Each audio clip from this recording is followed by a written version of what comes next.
Okay,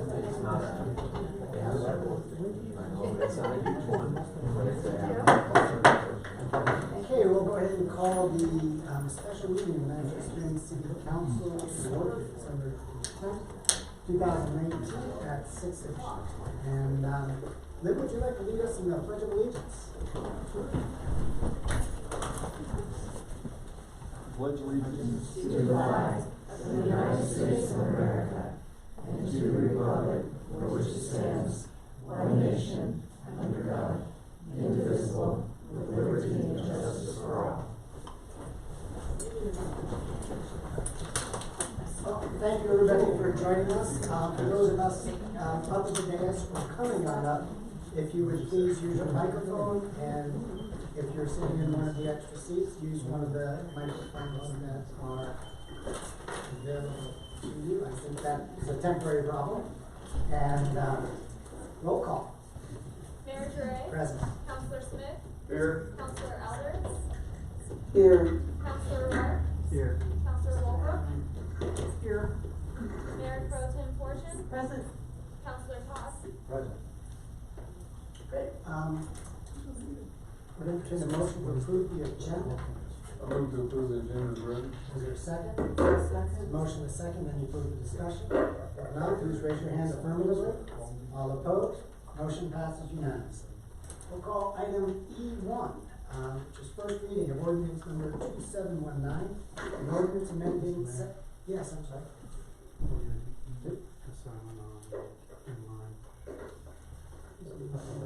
Okay, we're going to call item E1, first reading of ordinance number 2719, an ordinance amending section 3.12.120 of the Manitou Springs Municipal Code to increase the sales tax rate from 3.6% to 3.9%, and to increase the use tax rate from 3.5 to 3.8%, and adding a new chapter 3.51 to the Manitou Springs Municipal Code to create a new special facilities and arts fund for the allocation of certain sales and use tax revenue assessed pursuant to Manitou Springs 2019 ballot issue 2D. We have initially allocated about 15 minutes to this topic. My guess is it may take a little bit longer than that, perhaps not. Just get a sense from council if we are still in the 15 to 30 minute range-ish, and we'll try to manage that accordingly. We can cut that off. I just want to get a sense from council. That seemed to be in range. 15 to 30? Yeah. Maybe, okay. All right, so what I'd like to do, I think there's a couple of issues. In part, if the majority of council is content to move forward with this ordinance, then I think that's one discussion. If the majority of council would like to change this ordinance, I think that's a second discussion. And so I'd like to try to get a sense from that, from council in terms of your perception of how you'd like to go, not in detail necessarily, but just a general consensus. One of the reasons I'm doing that is because if there is a majority of council that would like to move forward with this particular ordinance as it's drafted, then we probably will not leave legal advice. If we are going to pursue some other approach or change this ordinance, potentially we can obtain some legal advice through our attorney who's available by phone. So I didn't want to call him if the majority of council says, yep, this sounds good to me, let's move forward with that, and then I suspect we don't need any legal advice. Derek? Yeah, I just have one thought. I was looking at this and thinking about how much work, and we talked about this about a month ago, how much work we had to do this year to get everything accomplished with this council.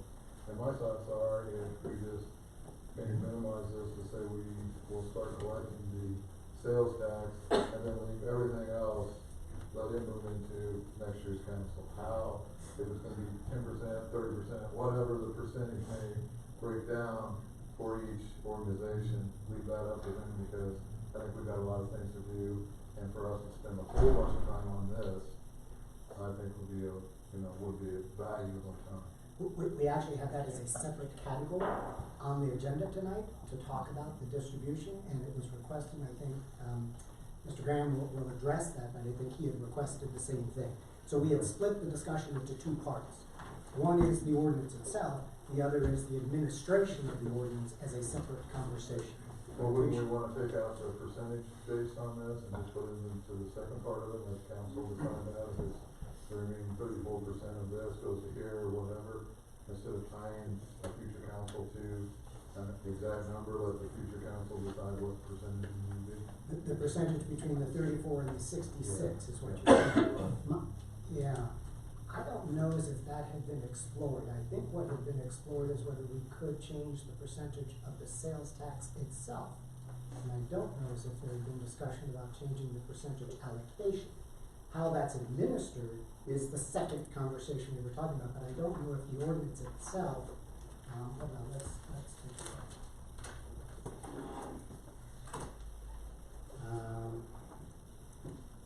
The ordinance itself sets the tax rate. And hold on, let's see if we're going here. So someone correct me if I'm mistaken, but in reading this ordinance, I don't believe that this addresses the specifics in terms of the allocation. It does in the whereas, but I believe that what this is doing is increasing, an ordinance increasing the tax rate itself. Am I missing that? Allocation of funds, no, excuse me, thank you for pointing that out. So That's the it does- part that kind of concerned me if we were gonna obligate it. It's kind of like us, if we had something else that we wanted to say this year needed to be this much going to this and this because the needs were there, or are we gonna be tied to the 66-34? If we adopt this ordinance, we would be tied to that, that's correct. But again, I don't know whether, we've had any conversation. If we want to change this ordinance, we will get some legal advice shortly. Can't we just make a motion and see if it gets a second and We vote can, on it? Okay. absolutely. Okay, Yep. then, that's the way to go forward. It is. I motion we approve first reading of ordinance number 2719, an ordinance amending section 3.12.120 of the Manitou Springs Municipal Code to increase the sales tax from 3.6% to 3.9% and to increase the use tax rate from 3.5% to 3.8%, and adding a new chapter 3.51 to the Manitou Springs Municipal Code to create a new special facilities and arts fund for the allocation of certain sales and use tax revenue assessed pursuant to Manitou Springs 2019 ballot issue 2D. Is there a second? Second. There's a motion and a second, further discussion. Yes, I have further discussion along the lines of the following, which is from a financial discipline, it's traditional, it's pretty much standard in finance, whether you're in government, you're in business, or you're dealing with nonprofits, that if you raise funds or appropriate funds, you also simultaneously with that commitment commit how you're going to A, justify the amount, and B, how you're going to actually use or disperse those funds. It's a package deal. So think of a train. It's got an engine raising the funds. Think of the distribution of the funds. It's the cars behind it. It's the caboose. These things are traditionally always put together. Our council is made up of a diverse set of individuals with a diverse set of backgrounds. I think consistently in 4 years I've brought the financial perspective to the table. That is, in summary, the financial perspective. Therefore, at a very high level, what I see is a choice. Either this council complete the whole motion of this is how we're going to raise the funding, this is where the taxes would be, this is going to be the effective date, and this council do the work between now and January 7th, that's the last date we can be in session. Actually, prior councils have done business the day of transfer. In other words, it's actually been the last two transitions. Councils had a meeting for 3/4 of the time and then the inauguration of the new council at the end of that period. So we have from today, December 10th to January 7th to do that work. I think that work is incumbent upon this council to do, or it's incumbent upon this council recognizing that package needs to be integrated, the lock, stock, and barrel, transfer it forward to the new council. I would remind the council that we had this very discussion back when we were planning the calendar coming up to year end. When we were planning that calendar, we said, how do we feel about meeting the 10th, 17th, Christmas Eve, probably not, etc. And we said, you know what, we know we have this large item, we don't know which way it's gonna go. But what we do know is we're not gonna carve out the time to do the work. We should send it all on to the new council. That was kind of our consensus. So we've been over this territory once on a very preliminary basis. We're going through it tonight, obviously, on a more necessary basis, because the decision needs to be made. And so my inclination is to do one or the other, but not bifurcate. I think for this session, it was initially, a week ago, stated we'd have a work session. It's become, no, we're having a special meeting for approving an ordinance. It's been, very well laid out and refined. An implementation plan is being separated and being part of a work session. At the end of the work session, a very good implementation plan and outlining of ideas about how to do things. But, really, from my point of view, if I vote no on this, it is going to be because you expect, the citizens expect, us to bring our skills, abilities, and talents to the table and apply it to the best of our ability. And that's what I would be doing if I vote no. Anybody else?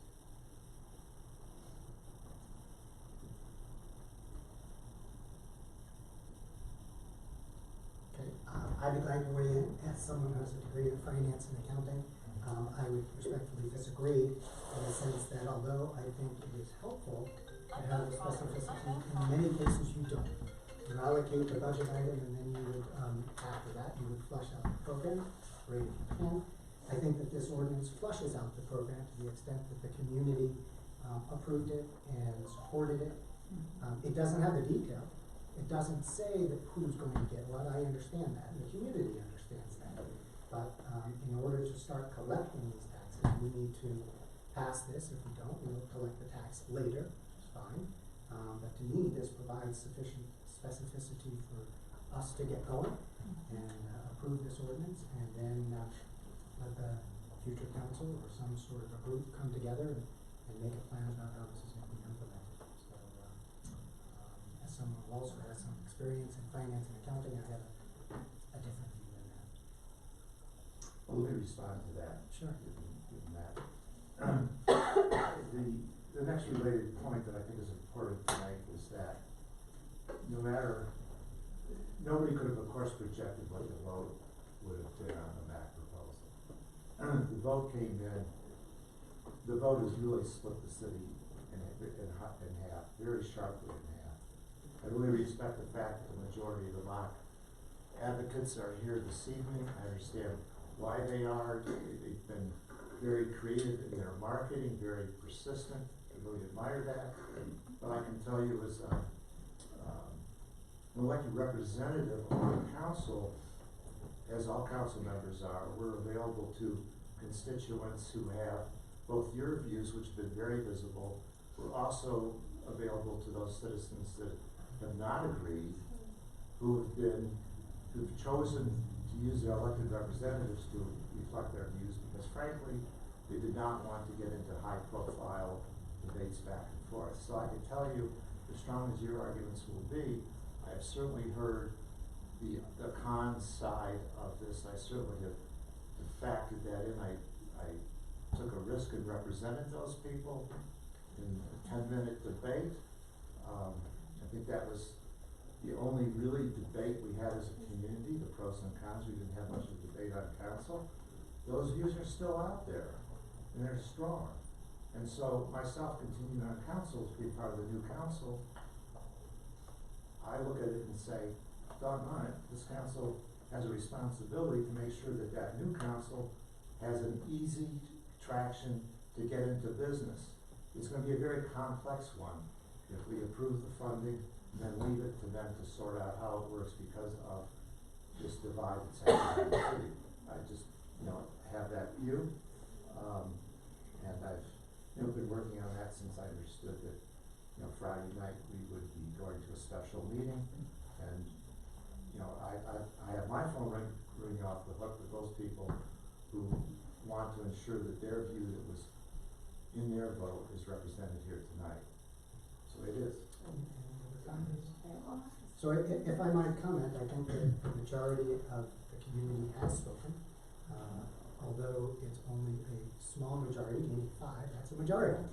And those who were against this ordinance had an opportunity to weigh in both before and during the election. And now it seems to me that we have an obligation to follow the majority of the citizens of Manitou Springs. And to change the ordinance at this point,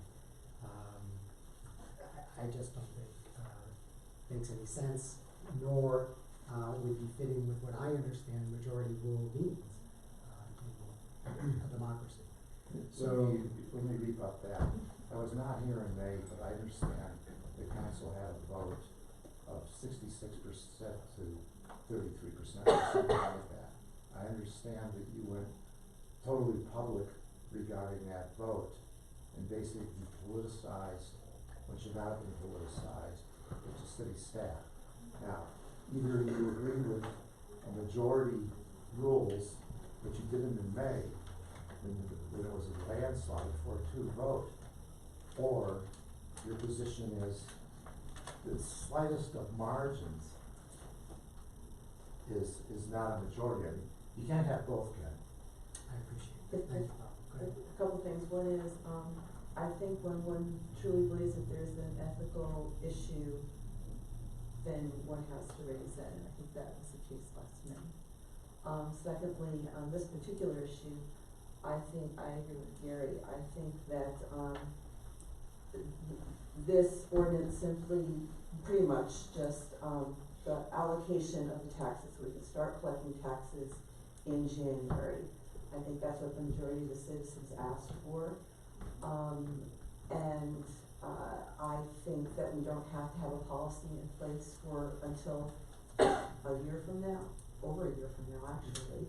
I would like to use that time to potentially get more community input and work through the action plan. And I've worked also with the national level where Congress would pass, one sentence in a law, and then it was up to the organization to go through, piles worth of implementation instructions. So I don't see this as unusual at all. So I would very much like to get this passed tonight so that we can start collecting the taxes and then put in place a good process over the next year. And I'm in no hurry to do that. I would kind of like to see things cool just a bit. I think it was very unfortunate, unnecessary election season on that particular issue on both sides. But to me, the vote is in, and I personally would like to honor that vote. If I may Let's see if there's anybody else. Well, I think we're having a debate here, but I'd like It's not a debate, let's see if there's some other comments, Bob, you've had a chance twice, let's just see if there's other comments. If there aren't, that's fine. I'll give my comments to Bob. You yield your time to Councilman Todd. All right, anybody else want to weigh in? All right, Bob, go ahead. So, on the question about ethical aspects of this, I don't think we need to get into any ethical aspects. I think we do. Todd, I think at we this do. point, I really don't. I'm talking about the ethical aspects of the vote, which is what I've received is a number of people say that from their point of view, their yes vote, the marketing was that by voting yes, the library renovation would happen in its entirety, the expansion and so forth. I think that this came up twice in council chambers, that the MAC initiative team acknowledged that that's how they had been marketing it. I think twice you, Mr. Mayor, asked them very specifically to not make that claim that was misleading, because we know the library is on a separate, totally different track as is Hiawatha Gardens. You respectfully asked that happen. That continued right through to election day. And there's a lot of people out there who voted yes, who they have their full faith and confidence that means the library's gonna be expanded, and that's the way it is. When the next council may or may not, in public input, may or may not deliver that, they're gonna be like, oh, we voted for that. And that's where I was at. And that's what I'm hearing. I don't know if anybody else is hearing that, but I'm certainly hearing that. I wouldn't think that's that's relevant to the conversation tonight, because we're not making a decision about whether the library expansion is or is not happening. So I understand that concern, and people can come later on and say, yes, we like this action, or we don't, but I don't think that's what we're deciding tonight. Well, it's relevant to the fact of, how informed were the voters and what were they informed with? And you yourself said that this would not be good, it would not be good to have a vote with that floating around as a prime assumption. And as someone who expressed that, I agree, but I am absolutely willing to abide by what the vote is and not second guess who voted yes and who voted no and why. That's not my job. As an elected official, my job is to accept the vote. If we didn't like the process, next time we'll change it. But I don't think we change it after the election. That would be at least my perception. I'm not suggesting we change it. I'm a big supporter of the arts, all the way down the boards. When council has not agreed on some contribution to our community fund in the past, I've written personal checks, because I personally believed in what was happening. I firmly believe that we do need to subsidize this community, but I think there's things that, thanks to a citizen who volunteered to avoid what's happening tonight and was trying to bring both sides together, there's been some very productive conversations suggesting things like we need to take the library and take Hiawatha Gardens out of this funding stream, because they're on a separate track, they're very different, they'll be bounded differently, etc. There's also been a view that says we should be really careful about what are capital dollars versus operating expense dollars. There's also a view that says how exactly was the full justification of 0.3% backed up, other than carrying over an old bond issue that's subsetted and resetting that mark. It was all back of the envelope stuff. The majority of the dollars were for Hiawatha Gardens and the library, and that doesn't happen through this funding source. This ordinance says, blam, these monies are to go to a select two-tiered group. Two-tiered group copied after what happens in Denver doesn't really apply to what's happening here. I mean, so all these discussions seem to happen, they have started to happen. The citizen has been trying to facilitate bringing this together. This is why I think the whole package should go either to the next council, or this council should take the time to resolve it and pass the next council with a clean slate on this issue. And I think I've covered my arguments. Thank you. Good. I was just gonna say, when I brought up the issue, I just didn't wanna tie, as I stated before, the future council into 66 or 34, and if that can be negotiated. I understand where you're at, Bob, of what you're looking at the voters do, but I also look at, okay, the voters voted to approve this, and then I have enough faith that there's 3 of you that are gonna stay on council that knows what this whole process is gonna be, who's gonna help educate the new people coming in, to where I think I have confidence with the leadership I'm sitting here with, who's gonna take us down the right road, and we'll be working with the groups and doing this. But like I say, my biggest concern was locking, that we had to do X amount right here, X amount right here, and that's where I was trying to get the flexibility. But I understand what people wanted, but I also think that you guys are gonna be able to handle this and move forward. Even if we say collect the taxes tonight, which I feel that's the way it's gonna go, and then everything else will work out next year with everybody that's gonna be sitting at this table. So that's how I feel. Comments on council?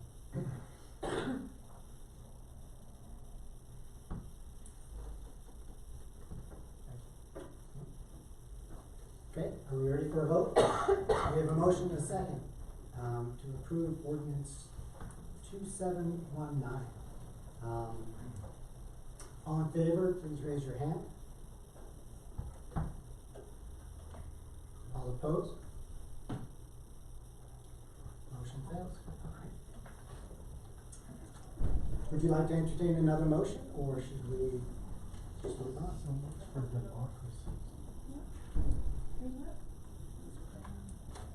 Let's work on it. What would someone like to do? Propose something. Should we call Jeff? No, let's find out what council would like to do first. We don't have any legal issues that we need Jeff to weigh in on. Where I'm at, I would support the this measure if we took out the percentages. And didn't identify a percentage, let that happen next year, go ahead and start collecting the funds, and if it meant, however, that year the needs were there, where the needs needed to be, that the council at that point would then approve. So, we will need some legal advice on that, and see if there's a consensus to pursue that direction. To pass the ordinance increasing the tax, but removing, sections, hold on. Removing, section 3.51.020, which is allowable use of funds, which allocates the funds in a certain amount, 66% and 34%. Is that what you're suggesting, that we pass an ordinance with the removal of that That section? would be my suggestion, yes, sir. And is there, I like that suggestion.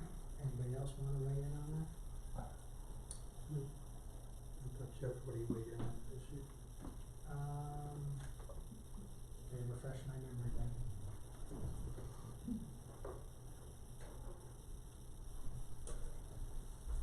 Did you pick up on anything in terms of removing that provision? I know we can, have 2/10, 1/10, Right. whatever, that we can change, for sure.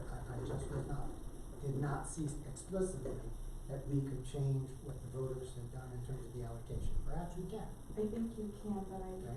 I believe, I would call Jeff, I told him that I think we will be calling him with the motion. Let's see if there's a majority would like to further that. If there's not a majority to go in that direction, we don't need to call. If there is, then we can call. And just to confirm that that's an appropriate way for me to do this. So Gary, can you flesh that out for me a little bit? So you're saying start collecting the tax, Correct. but don't allocate it as per the ballot initiative?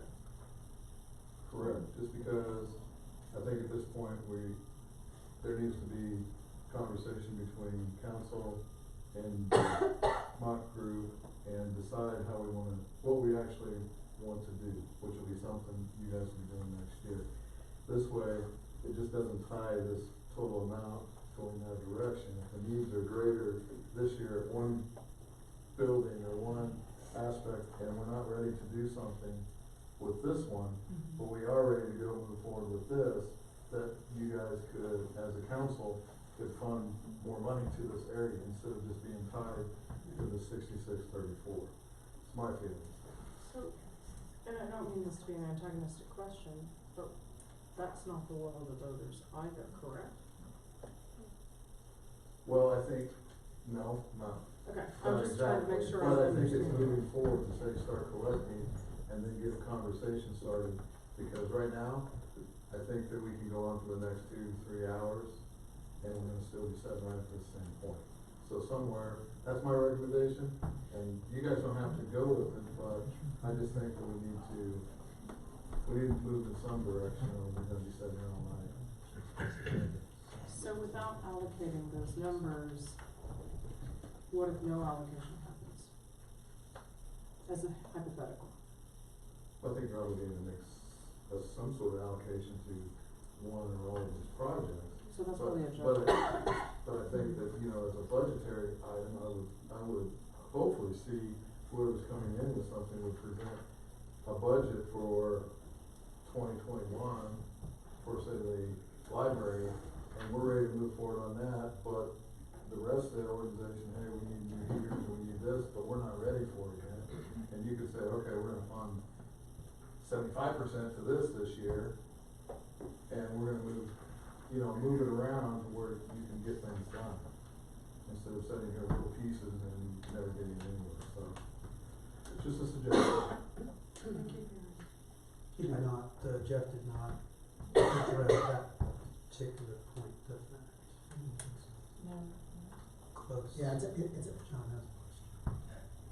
Can I, just a clarifying statement? a point of order, sure. That's not a point of order. I Yeah. just wanna clarify what you said. If what you said was put forward with the following additional language, which is that the future council, we direct the future council to come up with a proposal to look at this issue and to decide how to allocate the money. And it's not just the match, it's all the voters of Manitou, it's not just the supporters of the measure. Anyone can weigh in, but that's just that might make it clearer for what the next what you're asking the next council to do. Yeah, to me, John, that's implied, but you certainly can be No, specific. but I'm applying it, but the next council may not know, here's we're saying, we're asking the next council to listen to the community and work up a proposal after getting more information. I'm just saying that's, Right, they could. that's just a clarification, so 6 months from now, we're not looking at, we understand what this council's asking the next council to do. Right, so we're giving them the option to do that, or we're not tying them to one. It's not specific- mandatory, we're just asking for them to Correct. consider doing it. Right. Gary, I think your solution does, is good progress in thought in that it, provides the next council with more flexibility than it's currently drafted. So that's the good news. The bad news is that Jeff did do a preliminary interaction on these topics, not the secondary one that he did today. And in the first interaction, he did say that those percentages needed to hold. Now, in my experience as a board with attorney input, which is why I bring this up, because we're gonna call him, ultimately the client has to make that decision. And while Jeff could say, you know, this is the way, the most, logical way this needs to be pursued according to being, I was thinking a bad term, to be kosher according to law, we as clients could embrace what counsel is saying and say to Jeff, well, with all due respect, you are our counsel, but we as the client, this is what we want to do. So I think we have to be open or expect to have that conversation with Jeff to make what you suggest a possibility, and what you suggest is something I'm pretty certain I can get on board with as we talk this out a little bit further.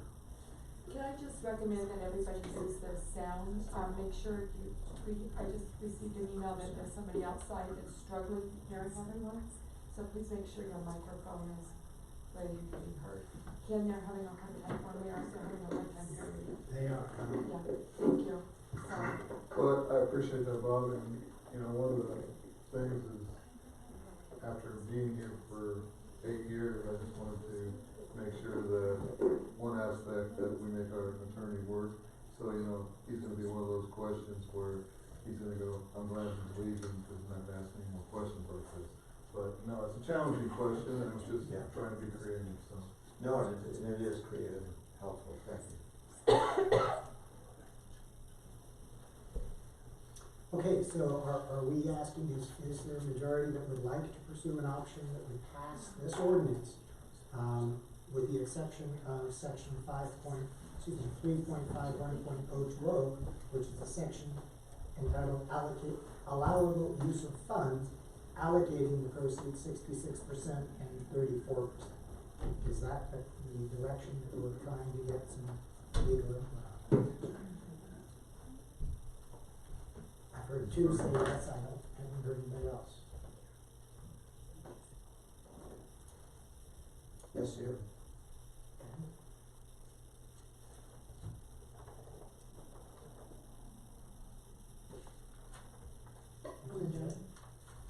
You do not want to pursue that? I'm sorry? I'm not interested in this. You don't want to pursue that either, okay, so there's not a majority unless you want to pursue that? I do not want to pursue that. I'm not sure where to go. I mean, I was completely, supportive of the initial, ballot language. Okay, so, council, what's your pleasure? We're at about 30 minutes now, which we had indicated we would, allocate for this. So we want to keep the conversation going if somebody would like to have a conversation. Mr. Mayor, Yeah, why am I doing like he says? if you could come on up to the table. With live then. Just go ahead and introduce yourself for the record. You won't need to do that very often anymore. My name's John Graham, I'm your elect, I'm obviously sitting across from Orange City Crossing Community. You'll be sitting over here. Yeah, in those vote that you just took, I would be voted for it. I think that's what the voters of Manitou wanted. I know it's a margin of 5 people, but that's how we played when we went into the election. The idea was the majority will rule. That's what happened. I understand there's a lot of concerns about the proposal we had. It was not as well crafted as we might have liked. My short story is, if this city council could, I think, get the ordinance passed so we can start collecting money on the 1st of January, the new city council will have to address how it's going to be administered, and all the many things that haven't been answered need to be sorted out, and I don't think that's going to happen quickly. There's a lot of issues there.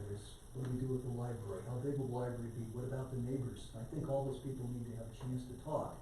And roughly half of those people said no, and I think they have good reasons that we ought to try and listen to and work this out. I see the potential for this, the way this is structured, to be a reoccurring problem year after year if we don't try to get this hammered out to something that the community can live with.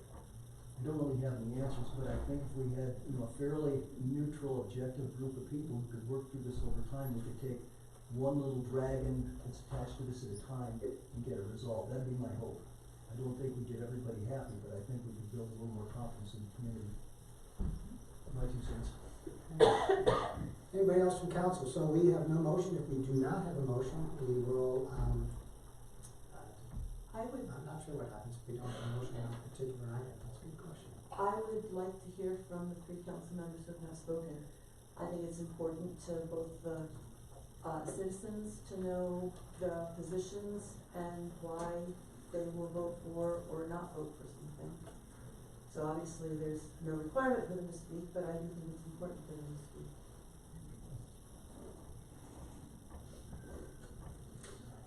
Share some. I don't know if I've been speaking, so, but I like what Gary had to say, because I really support the people who live around the library who don't want this, and also other reasons, and I've seen the design, I have my own reasons for not loving this, but I also, when I first heard this, it's like, this is already lined out that this nonprofit, this per the perpetuity of it.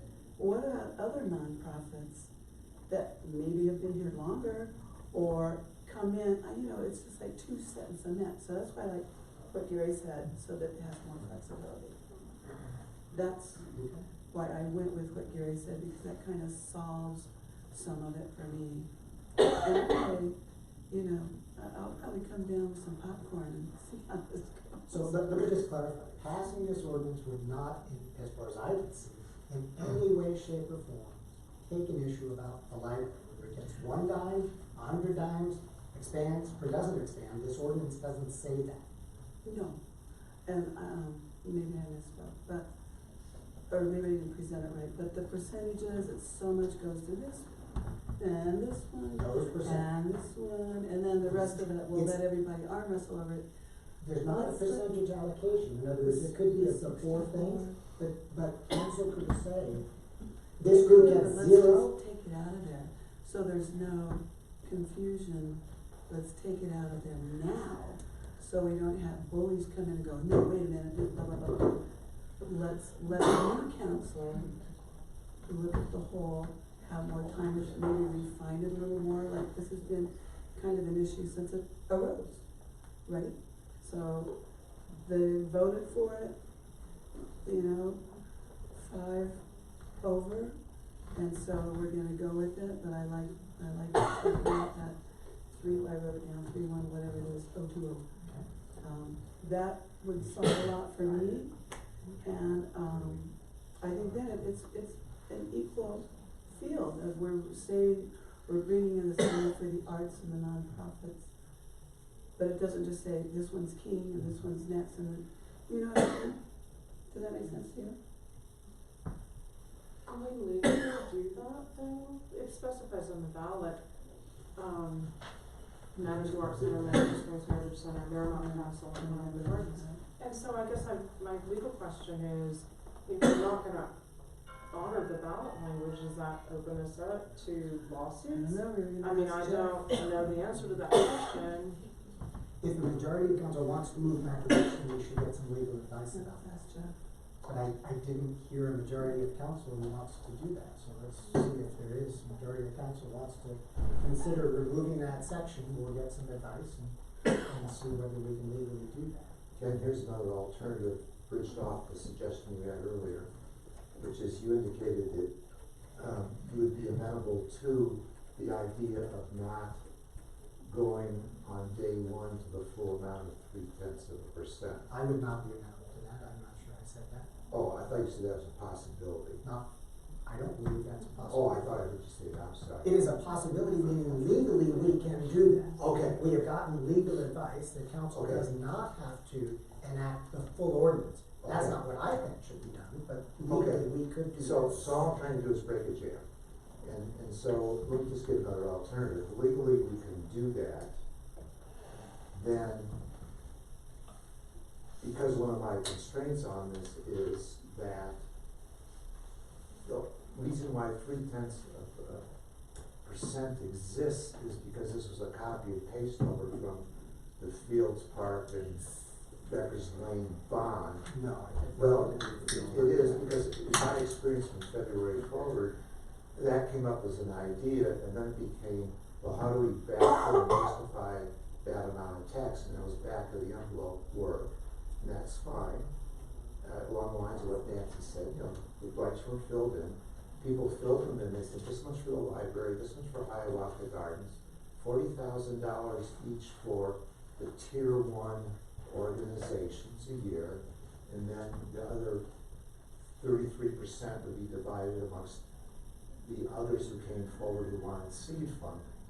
So that's how that was put together, but what we all know today is, and Denise has identified it in her implementation plan, is the libraries are carved out from this as well as Hiawatha Gardens. So what I would propose, and I'd be comfortable with, I'm just putting another option on the table, what I'd be comfortable with, is starting that tax at 0.1% on January 1st. That would start money coming in, and that would allow a process to happen to start getting money out to the community.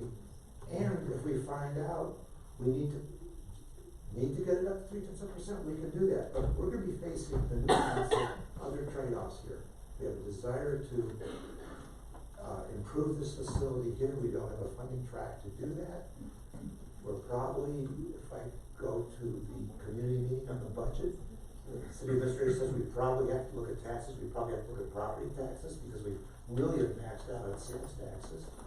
And we're probably gonna be looking at that, I'm not just projecting, we've got these infrastructure needs. And it could well be that the tax stays at 10%, or it could be that it goes up. So I'm just trying to put on the table, here's something else, if council, if 4 members of council would like to go this way, I'll be one of those 4 people. My understanding, go ahead. So, Nicole Ortega, Deputy Finance Director. I spoke to Luann with State today. She said that we will have to collect the 3%. They had to proceed. They had to move on. This was the drop dead date for them to know yay or nay on what we were doing on percentages. So this will stay in effect from January 1st. And if there is some type of change that will not be able to change until July 1st. No, I don't think that's true. Okay, that's what she. I understand, I don't believe that they can implement the tax without an ordinance. So if the ordinance So what doesn't they feel pass- is that the ordinance that was presented for vote and now is enough for them to move forward on. Okay. That's what she told me today. Mhm. So if there's something legally that we can do different, that Jeff knows about, that is the information that I received from the state. And what Jeff has suggested that he does know about is we could agree to have a credit against that amount. It's all basically offset. I think that was in his last email, 2:30 this afternoon. May I ask So- everybody to move your mic up? There's again, issues, so as you're talking, if you could please hold your mic up. Thank you, I'm sorry. Okay, we're gonna need to move on at some point. Technically, we had a motion, it failed, the item is dead. If somebody has a second motion, we'll consider that motion. I'll put a motion forward saying that we move forward January 1st with a 10% sales tax collection. Other than that, the ordinance stands as it is. Any seconds? Go ahead. So the ordinance is the vote? The ordinance is the election? Or? No, what the ordinance is in front of us now, currently. We have an ordinance number, whatever that number is, that we are considering to implement the vote, Okay, or not. so who's negating the whole? So what's the point of voting? Yeah, so we're negating the election? So, hold on, there's a motion, I did not hear a second, was there a second? Alright, so, if not, I'm going to declare the conversation on this done, and we will move on. It No does chance sound, for the public to weigh in on this, since it's such a dynamic. I'm torn about that, I certainly don't mind taking public input, on the topic. The people have voted. So if we're gonna do it, we're gonna have to do it in an orderly fashion, and not have folks from back there. So, Could I yeah. say something else? Having thought long and hard about this, and again, being very dismayed by the whole process all along. But I think one of the arguments that convinced me of this, the importance of this, is that the arts, history, outdoors, and health are the things that make this community special. That's the core of this community. We have a tax for open space, so our nature has kind of got some tax dollars given to it.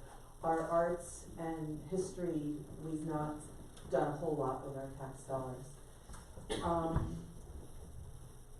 And when you just cut through all the noise, that's what I always came back to as why this is important. Because if we, and I think we do put our money where our values are, and to me that is so key to the soul of Manitou. And to see innovation die, because we can't get past this, and we can't support what the voters have supported. And I keep hearing about all these people that were against this, and I saw a couple of articles in the newspaper, but I have not had a single person come up to me and tell me that they did not support this initiative. So I'm bewildered by that groundswell of people against it. I'm embarrassed. I'm embarrassed if we cannot come to that we can't support what was voted on what I consider to be a very innovative, very creative, very Manitou initiative. Thank You know, my only hesitation about taking public comment is we don't have a motion on the floor. And so we don't really have a topic for you to comment on because council is not considering it. There was a motion, it died. And so we don't have, if we had a motion that you, and a second, and we had a topic to discuss, I don't mind taking the input, but we don't. And so you would be commenting on a topic that the council has already voted not to do. Which I appreciate those of you that want to comment presumably would say you ought to implement the ordinance as it was approved by the voters. Is that true? Yes. Now, how many would stand up and say that? Okay, so are there other things, does that summarize the gist of it? Okay. And I didn't necessarily open it up to public comment, maybe I should before the vote, but frankly, I thought the vote was gonna pass. I didn't think it was gonna be an issue, but I was wrong. And so, again, without a motion on the floor, without a topic on the floor, it doesn't make much sense to have everybody stand up there and say, you ought to implement what the voters told you will. That's my sense of it. I'm not gonna take one comment, we're either gonna take one or we're gonna take all. No, let's just, does the public's vote stand or not? Apparently it doesn't tonight. Maybe it will next week, but for tonight, there was a motion to approve the ordinance as was voted upon, and that motion died. embarrassing. Embarrassing, It's Shameful. appalling. Gary? I know that, when I first said the 66-34, and I was just not trying to, not tie it, new council into something, but then sitting here listening to the mayor-elect, do I feel that it seems like he's got a plan on how to move forward with this, that, again, I'm sitting here, I'm thinking that we need to do something, we either do something tonight or we move this whole thing, we hand the whole thing off to the new council, which isn't really what we should do. We should let them figure out how it's going to be managed. I totally agree with that because we don't have the time at this point in our terms. So I feel that, the people did vote for this, even though it was just 5 votes. There's some things that, like say, I agree with or don't agree with, but it's kind of like, we got elected into office, and if I was running against Bob, and I only won by 5, and we got 4 people here saying that, oh, you didn't really win. Well, I did. So I think the right thing to do is, and granted, I don't think everybody agrees with this, but I think the right thing to do is push this forward. And, everybody has their own opinions for why they don't wanna do it, but the people have spoken, so I think we need to move forward, or we just say, here you go, mayor, new mayor, this is all yours, and you deal with it in January, but I don't think that's the right way to do it right now. So, in order to have a motion to reconsider, it has to be someone who is on the favorable side, in other words, someone who voted against the motion can ask that the motion be reconsidered. Somebody would like to do that. We're very vocal. Hold on. Anybody who voted for the motion would like to reconsider. Can you explain what four was voting against? There was a 4 to 3 vote. There were 4 people who voted not to implement the ordinance. If one of those 4 would like to reconsider that decision, we can reconsider that decision. Those who voted in favor of the ordinance cannot propose, because then you'd just be redoing it and redoing it and redoing it. There has to be someone who is on the winning side to reconsider the motion. And I'm not hearing that there is. I would definitely reconsider it next week. I think what's happening here has not been communicated out to the community in a balanced way, and if those who are in the room and the press can get this out in a balanced way, I would be, more than welcome to hear what constituents have further to say on it. Could you clarify how it didn't go out in a balanced way, given that there was, lots of editorials and commentaries of pro and con in the paper? I'm not sure how much more balanced it could have been. I think at least the paper did a very, balanced job of doing that. I didn't like it, but it certainly had lots of, commentaries. The difficulty I have with this whole conversation is that we are redoing an election, having just had an election, good or bad. The information that came out, like it or not like it, but it was out there. And to bring people into this room to re-argue an elected, a decision that the voters have already decided, wouldn't be my choice. So you get 5 people that say, I don't like this ordinance. 10 people that say, I like this ordinance. Now we're on. So, again, I'm gonna hold off just until I can get some sense. There is not a motion on the floor. It doesn't sound like there's, someone who wants to have a motion to reconsider. I think the issue is dead for tonight. Can I ask the question? So the implications of it dying tonight are, we can reconsider it next week, even though it didn't go through tonight on first reading? Well, we can reconsider something. I don't know if it's this particular ordinance. This had a motion and a second, and it died. It failed. Okay, if the same thing were to happen next week, then we won't start, in all likelihood, we're not sure. Well, it sounds like they may be collecting the tax now, which is quite we don't know surprising. the implications of. But maybe. But let's say our assumption is they won't start collecting the tax because they don't have an ordinance to do it with. In which case, the new council could consider it in January, and could the state then In July, depends on what they do. start collecting in July? Yeah. So what the state feels that the vote went through, you're going to start collecting tax January first. And if there is a change, we won't be able to affect that change until July first. So, probably is okay unless you don't want the tax collected at all, in which case what the state's doing isn't so good for us, Then right? it's gonna be funded in return. Right.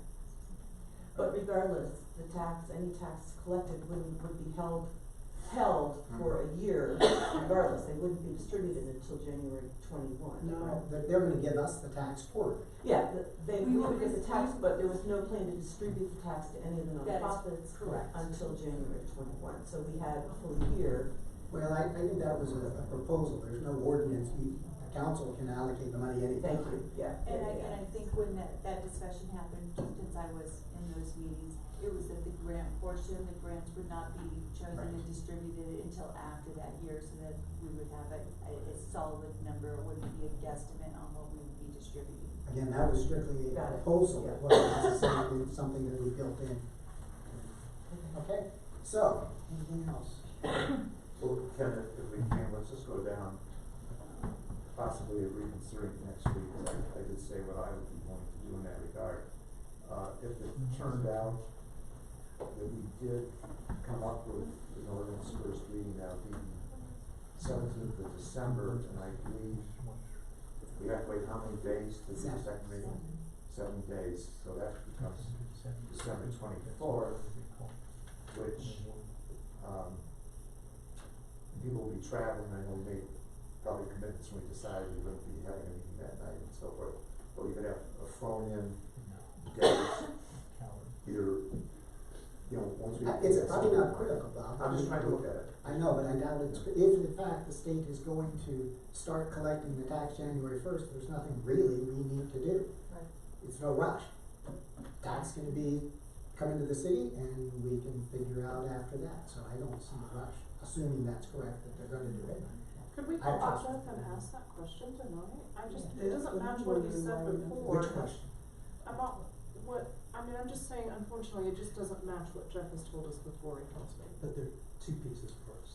There's what the state is gonna do from a process standpoint that they have with their timelines. Thinking that was gonna be, first, they had to do stuff, set their stuff in motion, that rock's rolling down the hill. If we don't ever pass this ordinance, then July first, their process would stop it, and it would turn around and be a refund to all the people it ran into. Those people. No, you don't, it becomes a Makes sense. property tax rebate is what it does. I'm guessing that's exactly right. Yeah, so there are two things, what Jeff says we can and can't do, and what the state Two from a different things. process point has to do. Yeah, I don't mind, if there is a legal issue we need to get Jeff on the phone, I don't mind doing it, but I haven't heard one quite yet. We did ask Jeff today, I will just mention, we asked Jeff today regarding the state and what happened, and he stated that he's never seen where it wasn't passed when the voters did something, this is the first time he's seen this, so he would not know what to do. We'd have to follow up with the State Department, and we could maybe stop it tomorrow morning, but we're gonna have to do some very quick phone calls. Yeah, very, very, very surprising and quite disappointing, but it is what it is. All right, I think we'll go ahead and move on to, council correspondence. And again, I apologize for not hearing you out, but I think we've heard you all wanted this passed. Council made the decision not to do it, and we can go from there.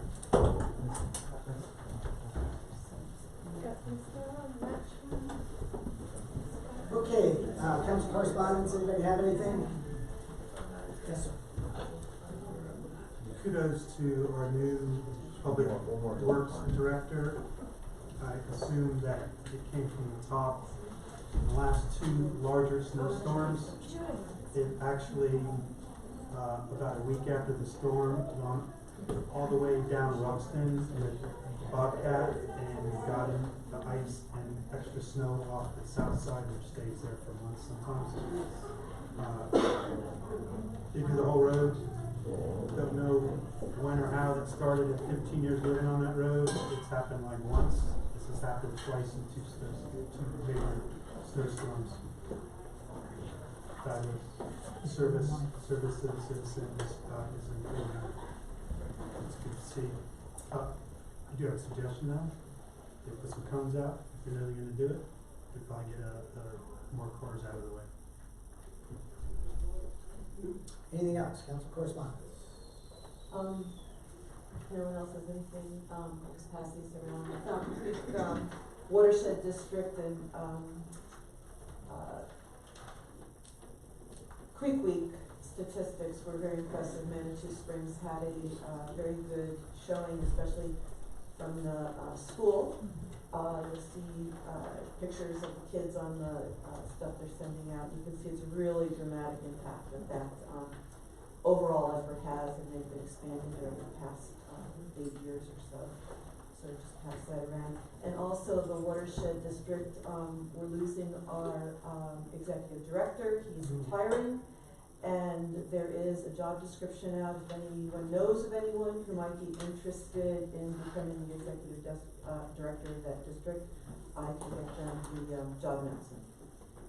It'll close, I think, the end of December or mid-January. Anything else? City administrator report.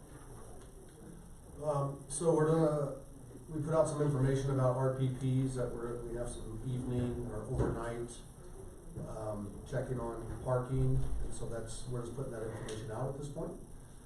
And number 2 is we are still working on standard operating procedures for the beaver and tree protection. And I gave a copy to this elder there, if she wants to pass around. And we are talking with Aaron Hall from Defenders of Wildlife, who can give us some information, best handle feeding the beavers and stuff like that. So that's all I have. Alright. Just a couple of things. Remember, our city staff party is December 20th. I know many of you have already responded, so thank you for that. Working on the goals for all department heads for next year. The fire is getting ready to sign an MOU with the county for emergency management support, which we've had in place for years, but we're just getting ready to renew it, which is due to John's leadership, and I want to recognize him for that.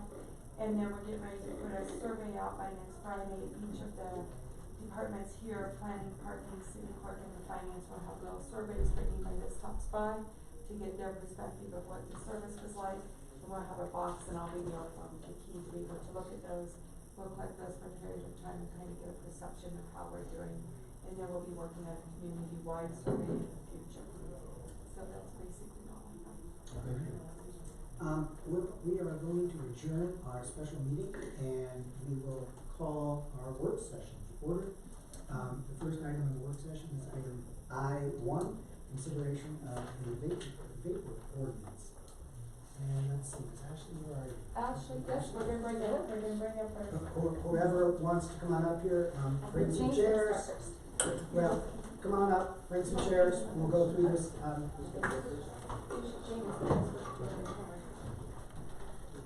Hi. Good evening. Good evening. I'm Jane Squires. I'm the Assistant Director for Partners for Healthy Choices at Manitou Springs School District. I appreciate you allowing us some time to speak tonight to this ordinance, a work session of what you're getting ready to do. So just a little bit of history, and I'll try to be really short because some really good information is following me. Healthy Kids Colorado survey, I know I've been here before, and we've talked about that data. The high school and middle school, the school district has 10 years worth of data. So speaking a little bit about vaping, the first time that even came on the Healthy Kids Colorado survey was in 2015. It was all geared towards a lot of other things, and then we kind of saw this small explosion. And there's been an uptick. The last time we did it was 2017, and there was just a little bit uptick. Good news though, we are below like 10% from all the state data, so they do this around the state, so we're still 10% below. However, I think most of you have known in the last just year and a half how things have exploded. Media came out, students found out that vaping was safer than cigarettes. We thought we had got that battle over with nicotine, and then this comes out, some media that wasn't probably all correct, and so we're seeing a little bit of uptick in that. We are a little bit concerned. We just did the Healthy Kids Colorado survey again in October 2019. That data won't be out until usually February or March, but we are a little bit concerned just from what we're seeing daily at the schools and what's going on, that it's probably gonna increase. A little bit of what we're doing, you know, all of a sudden we find out about this and schools are like going, whoa, okay, we gotta get on board and figure out what we're gonna do about this. So, about a year and a half ago, we started education, building that up in our health and PE curriculum. We've worked a little bit. Ashley came in August with some concerns, and we're working with them, with Pueblo Community College, hoping to get some speakers in and get this right data. I think a lot of it is, the data is so new and changes from month to month. We're just getting onslaught with things that are going on. So a lot of education to students to try to combat what they're hearing when the media. I'll let them talk about more facts. The other thing I want to talk about, not only students, but last spring we actually brought speakers in. The El Paso County Public Health came in with our staff, and also 2 parent presentations that were well attended. You know, 15 or 20, I was excited about that. Anytime you can get somebody that they were finding out facts were different. So just wanted to present a little bit of what we're seeing on the school district side, and we definitely champion what the effort that you're doing. The one thing I might say before I close is, the reason we do champion is we are seeing, our problem is the young kids can't go in and buy it, but we have some 18-year-olds that do go buy it and then sell it to the younger kids. So that's a huge issue that we're seeing. So I'll wrap up, unless you have any questions. Do you have any sense where they're buying? Yes, we do. Is it just Manitou or Colorado Springs? Mostly Manitou. Yeah, we have some very close proximity. Ashley has some, communities who have put this in place, and, so do you wanna talk a little bit about that? Yeah, I don't know some of you, I'm Ashley Wardell, I'm not a good Manitou Springs Fire, so that's my interest in this. I represent the fire department, and obviously our concern is this community. I approached Denise and Jane back in August with this concern because it's in the news, it's in our face, and it's very, very terrifying. The numbers that we're seeing are very scary. I think as of just last week, 5.3 million middle schoolers and high schoolers are vaping, and those are only the ones that are admitting to it. They're saying 1 in 4 students are vaping. I know that number is higher because my son was a high school student last year, and his entire hockey team was vaping. So that's very, very scary. So at this point, what I'm going to do is I'm actually going to hand this off to the people that have all of this information at their fingertips. We are very, very lucky to have some guest speakers with us. I guess guest speakers is the right term. And this is Dr. Maynard, and he is going to speak to you about some of the health concerns. And then I have El Paso County Public Health Tobacco Education and Prevention Partnership here with Jennifer, Jenny, and Daisha. And they have a ton of information. They've been working with other municipalities to pass ordinances similar to what we're presenting this evening. So with that, I think Dr. Maynard can speak better as to the number of communities around that have worked on raising the minimum age of tobacco products to 21. So I will pass this on. So before you do that, I guess I'd like some clarification on the definition of tobacco products. Is it assumed that the vaping, the material that goes into vaping, is considered a tobacco product? Is that the assumption? Because it's not defined in our ordinance. I'm sorry, I'd like to know whether the ordinances we have in front of us accomplish what it is that we want to accomplish, because it only says retail tobacco, or it says tobacco product. Can someone answer that question legally? So one thing I do know is that you cannot have a vape product without nicotine in it. Nicotine is in So all of the it. question is the vaping product Yes. considered to be a tobacco product? For tobacco. Tobacco, Yeah, that's the question. well, there's two separate, so 99% of commercial vaping products such as Juul, contain nicotine, have nicotine. But, many of those come with a refillable container, so people can throw away the liquid that came with it and put in something else. And frequently that'll be, a marijuana product, THC product, but also other drugs as well, people are using in the vaping devices. So there is a difference between talking about tobacco products meaning something containing nicotine versus vaping devices, which may or may not. can be used to vape various things. Right, and that's what I'm trying to get at, because the ordinances that we have in front of us Right. specifically talk about tobacco. There isn't the word vaping product in Correct. here. I share your concern on that. And I want to see if it's Mhm. covered, if we're accomplishing what we're trying to accomplish perhaps. And I didn't see that in here. Can I step back, do a little broader background, Sure. and then hone in on that issue and several other issues Sure. I would suggest in terms of creating an ideal ordinance to achieve what you want to achieve, which is decreasing the teen vaping in Manitou Springs. As you heard, the Healthy Kids Colorado survey in 2017 showed that 44% of high school students in El Paso County said they tried vaping, and 28% were current users, meaning they said they'd been vaping within the prior 30 days. That's sort of used both nationally and in most surveys for a definition of current users. And then, so that's data from the fall of 2017, so that is over 2 years old now. And everything indicates that this explosion of vaping among young people has gotten much worse over this last 2 years, especially the introduction of this product called Juul. The reason it's important to be aware of Juul, I don't know if you've ever seen this product. It looks just like a flash drive, and it's charged from a USB port. So somebody can carry it around and you don't know what they're doing. I'm in school, I'm plugging in my USB port, I'm just doing my homework. Really, I'm charging my vape device. And it's this little thing, and a white box looks like an Apple product, become extremely popular, and it is. So,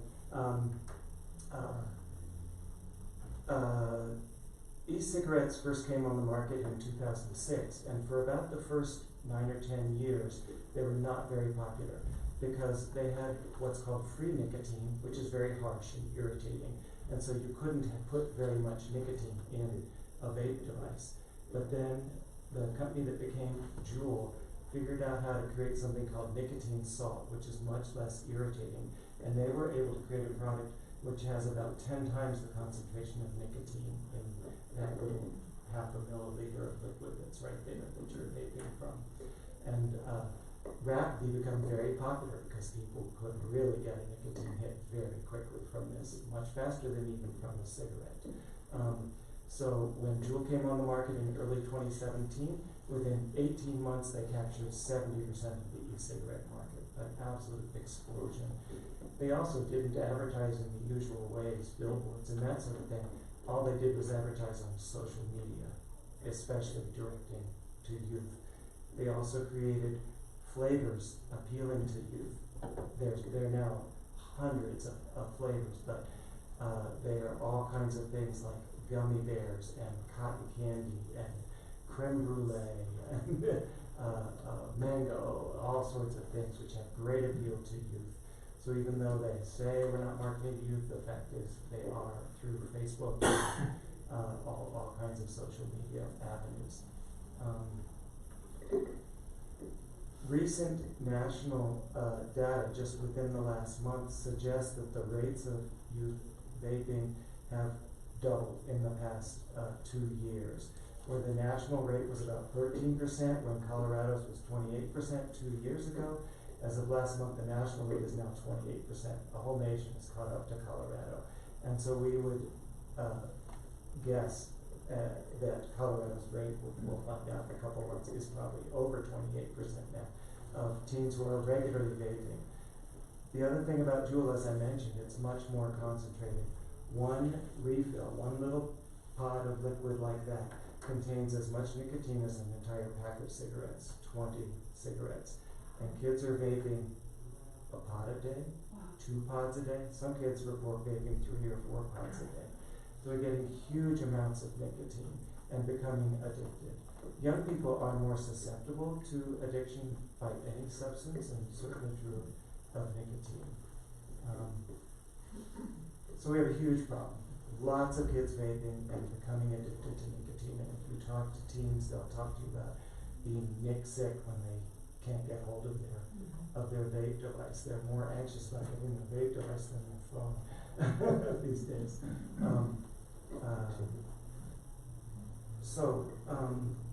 We have a huge problem. There's also this disease that's made a lot of press in the last 6 months of severe acute lung injury from vaping. You've all read about this. The CDC has now given it an acronym called EVALI, E-V-A-L-I, e-cigarette and vaping associated lung injury. So everybody's calling it EVALI now. So there's been about 2,500 cases of EVALI with this severe lung injury that's putting people in the ICU on a ventilator. And there have been 48 deaths in now 49 out of 50 states, so this is happened everywhere. CDC is working very hard to figure out what's causing this. It looks like they're honing in on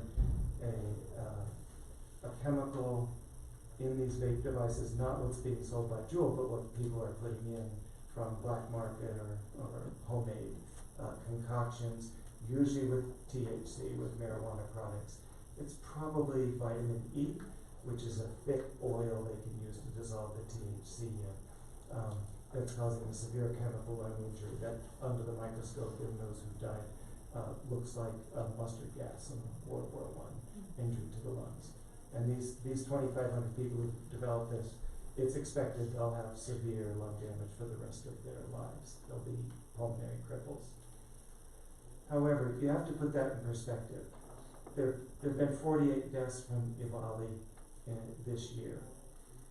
CDC estimate is that 480,000 people die of tobacco-related illness every year. That's 10,000 people die of tobacco-related illness for one who's died of EVALI. So we're worried about EVALI, but the big issue is nicotine addiction. And we know there's good data suggesting that any teenager who's vaping right now is 4 to 5 times more likely to be smoking cigarettes a year from now than the teen who's not vaping.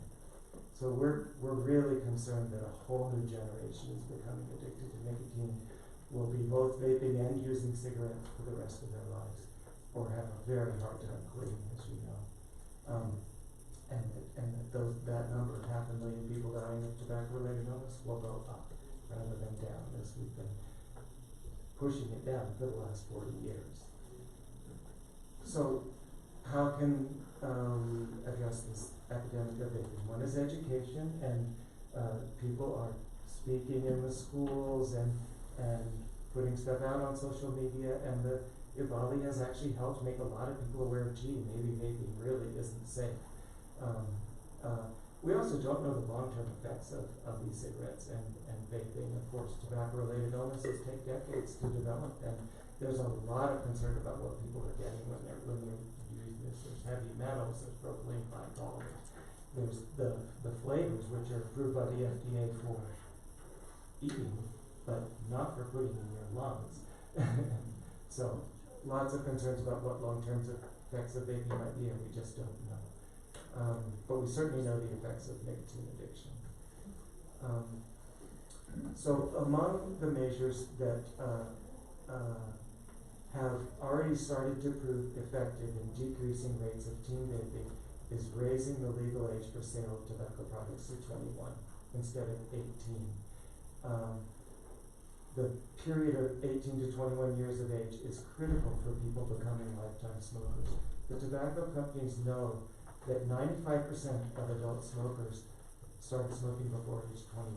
If they don't hook them before 21, they're unlikely to ever hook them. So,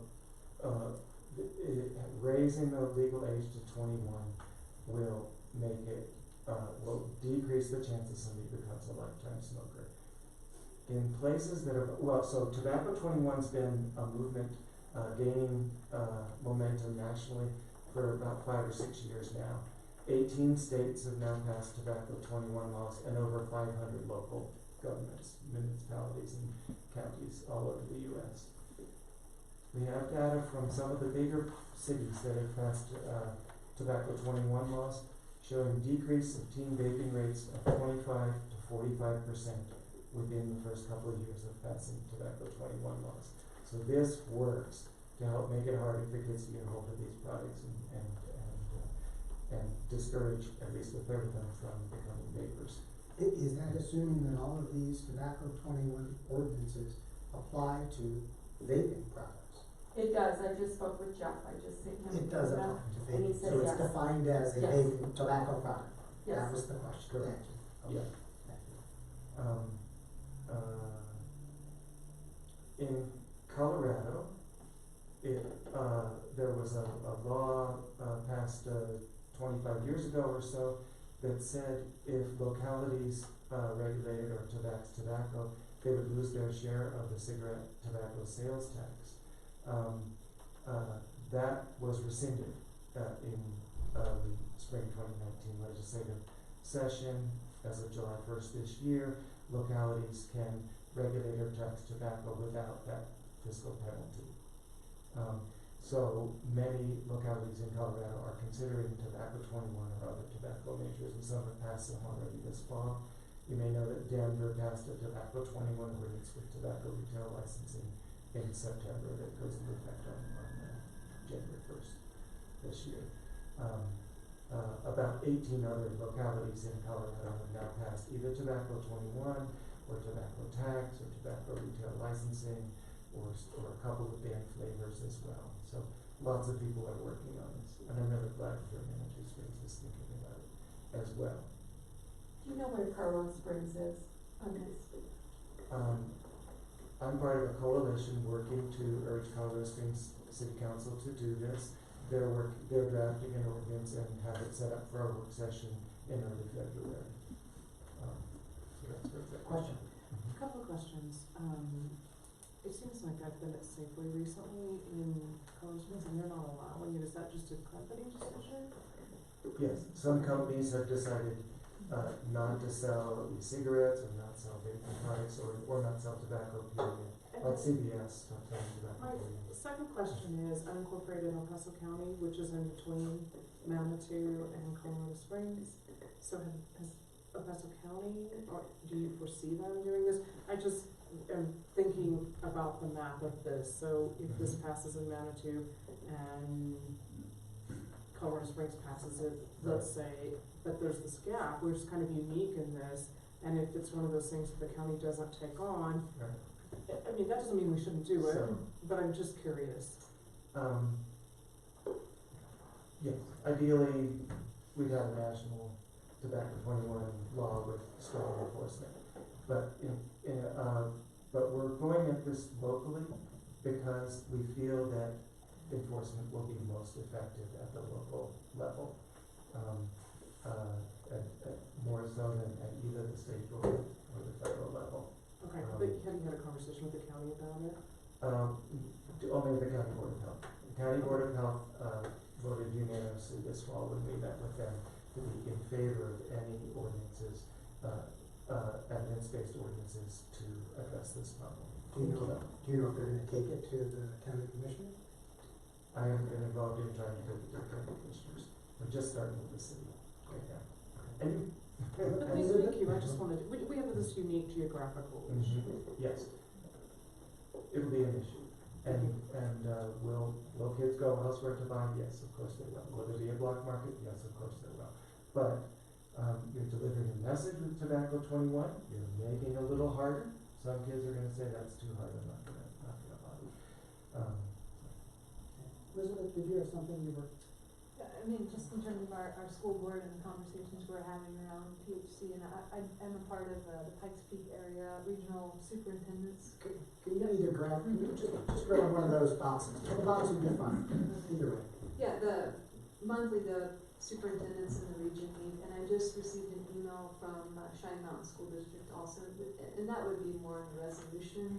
But I just shared that to say that this is a conversation that's happening at multiple school districts. And so just thankful for our city's approach to addressing it from that upstream prevention years ago before this came out. And I think that's some of the reasons that our data are lower than other areas, because we have committed to whole school, whole child, whole community for many years. So I just want to thank the work that has already been happening in the city. I think it's a positive approach for us to really be having these meaningful conversations. I've been a school leader for many years and have been finding vaping devices of all sorts. They seem to be getting smaller and smaller and in different shapes, but it really has been pervasive. We have looked into looking at what it would cost to put vaping detection devices. Some schools across the country are doing that. To outfit a school could be $20,000, but that's to detect. We don't even want our kiddos to go and attempt it. So I think the idea is prevention is always way cheaper than reaction. So just appreciate the work and the collaboration and communication. Without getting any more specific, did you have some other comments? Go ahead. So, I have concerns with the draft ordinance that you all have. So, we think that we think that what you should pass is an ordinance that forbids tobacco sales to those under 21. Yes. Not that forbids purchase, and not that forbids the clerk, or that penalizes the clerk who's selling. We think it's counterproductive to penalize the purchaser or the sales clerk. We think the most effective thing is to license the tobacco retail business, which you've already done. You're ahead of the game on that one, because you did that several years ago. But you did that only for non-cigarette items. Because of that state law that I talked about, so you didn't lose your cigarette tobacco sales tax. So you should go back and create a tobacco retail license for sale of any tobacco products, not just non-cigarette products, Which is what, no, it's for tobacco products. Yeah, it needs to be clear. You were wondering about the definition of tobacco product, and strong ordinances, such as Denver or the one we're proposing, Colorado Springs, has definitions to make that more clear, what's included in the term tobacco And products. we may have that, I just don't have a full copy Yeah, not of a full- 5.10.020. There may But I think you would wanna do that, Yeah. be very clear on the definitions. But we think what's most effective is requiring a license to sell any tobacco products, including any e-cigarette or vaping product, or vaping devices, and then have, enforcement by compliance checks with underage purchasers being observed by a police officer or any other municipal designated person, observing the attempted buy by somebody 18, 19, or 20 years old. And then if the business does not check for ID and sells to that person, then there would be a fine. And most places have had a gradation of fines: $100 first offense, $250 second offense, $500 third offense, something like that. And then perhaps after, maybe on the first time, but maybe on the second or third offense, suspension of license. And in Denver, that was 2 weeks, followed by 1 month, followed by 6 months, followed by a year, and for repeated violations selling to those under 21. We think that would be the most effective kind of enforcement. We don't think penalizing the purchaser is productive. We think it will create tremendous public backlash against the idea. When my teenagers getting a criminal record for having purchased a vape product or tobacco product when he's 18 or 19 years old. So I would discourage you from trying to do that. Thank you. Any other comments? Ashley, you have some comments to make? I think I just have one more comment actually, which is really just kind of an education piece. The face of tobacco use has changed. It used to be that it was, folks in their 60s, 70s, and 80s on oxygen, and you could see them, and you're like, lung cancer or emphysema.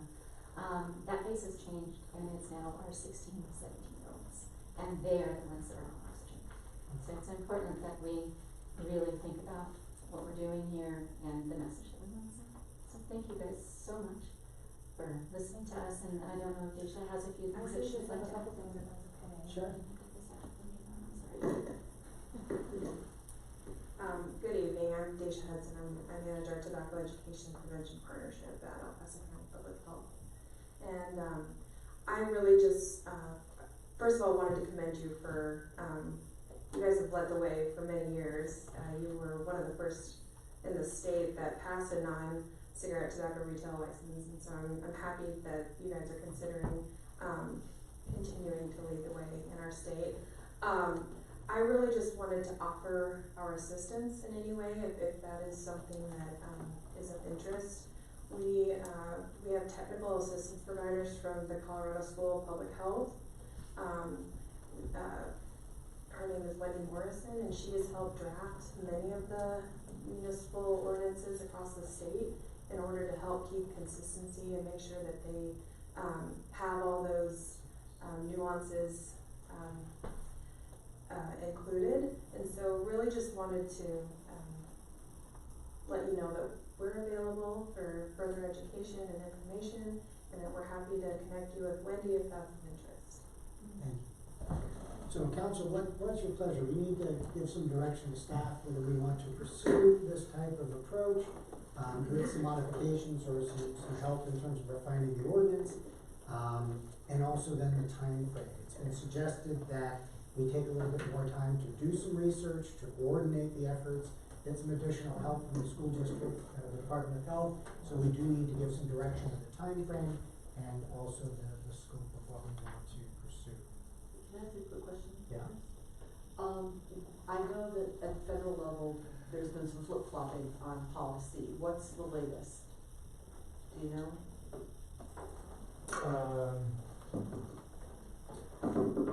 And So- I'm also curious about the state level, so both of those. The FDA has not done anything about regulating e-cigarettes and vaping products.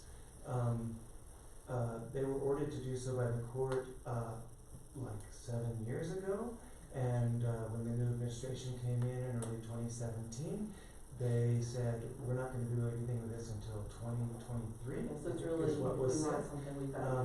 A court case was just decided last month where the court said you have to do something about this within the next 6 months. I think it's by next June.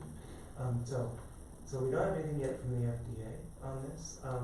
There's been talk of banning flavors and stuff, but there really has not been much progress on the federal level.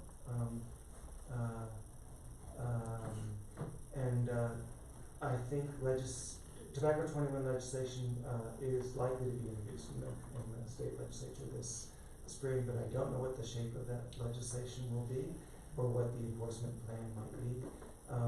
And of course, we don't know for sure whether that might pass or not. So people say we should wait. I don't think so. I think this is a huge epidemic crisis, and the most effective enforcement is going to be on the local level. And I think every locality should think about doing the local level. Okay, so the question is this the form we want to take? And secondly, the process we want to use moving forward. Gary? I think it's pretty important, and I think we should move forward with this on both of them, actually, for the nicotine and vaping, because I think it's very important. It's probably one of the reasons why I decided to move over to another board, because whatever we can do for the kids it should be our primary scope, and that's what we decided when we did the other ordinances a few years ago for tobacco products. So I think we should move forward. I think we should have something next Tuesday, so can vote on it, this council can vote on it, and we can leave knowing that we've done something to improve life for children. I would second what you said, Gary, added the fact that Leslie Lewis canvassed all the proprietors of the shops, and they were all generally supportive. They don't seem I don't think that's true, Bob. I think that she canvassed about vaping, she didn't canvass about restricting. No, she changed that. She did? Yeah, that's what she's been doing for the last week and a half, because it was at first just vaping, and then due to this, so she's I gone didn't out see and this. her memo stating who she spoke with and their response. And it was about all of tobacco products. Okay.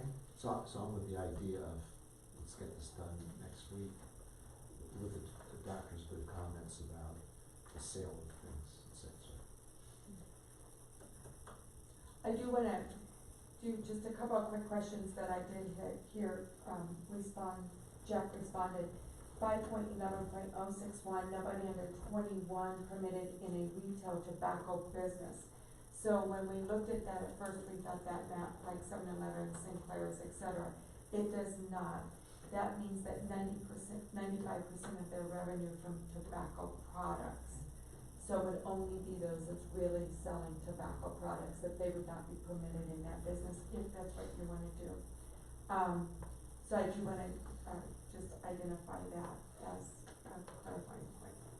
Could someone talk to, Denise, I don't know if you wanna talk to this, what else would we do if we did not consider something next Tuesday? What other steps might we do or need to investigate, including, perhaps crafting a different type of ordinance? I do think, I know Jeff has worked with, Denver's ordinance some when he put this together, but I think working with Wendy and making sure that we've looked at it and bring an ordinance that might be a little different than what we have and maybe the fines.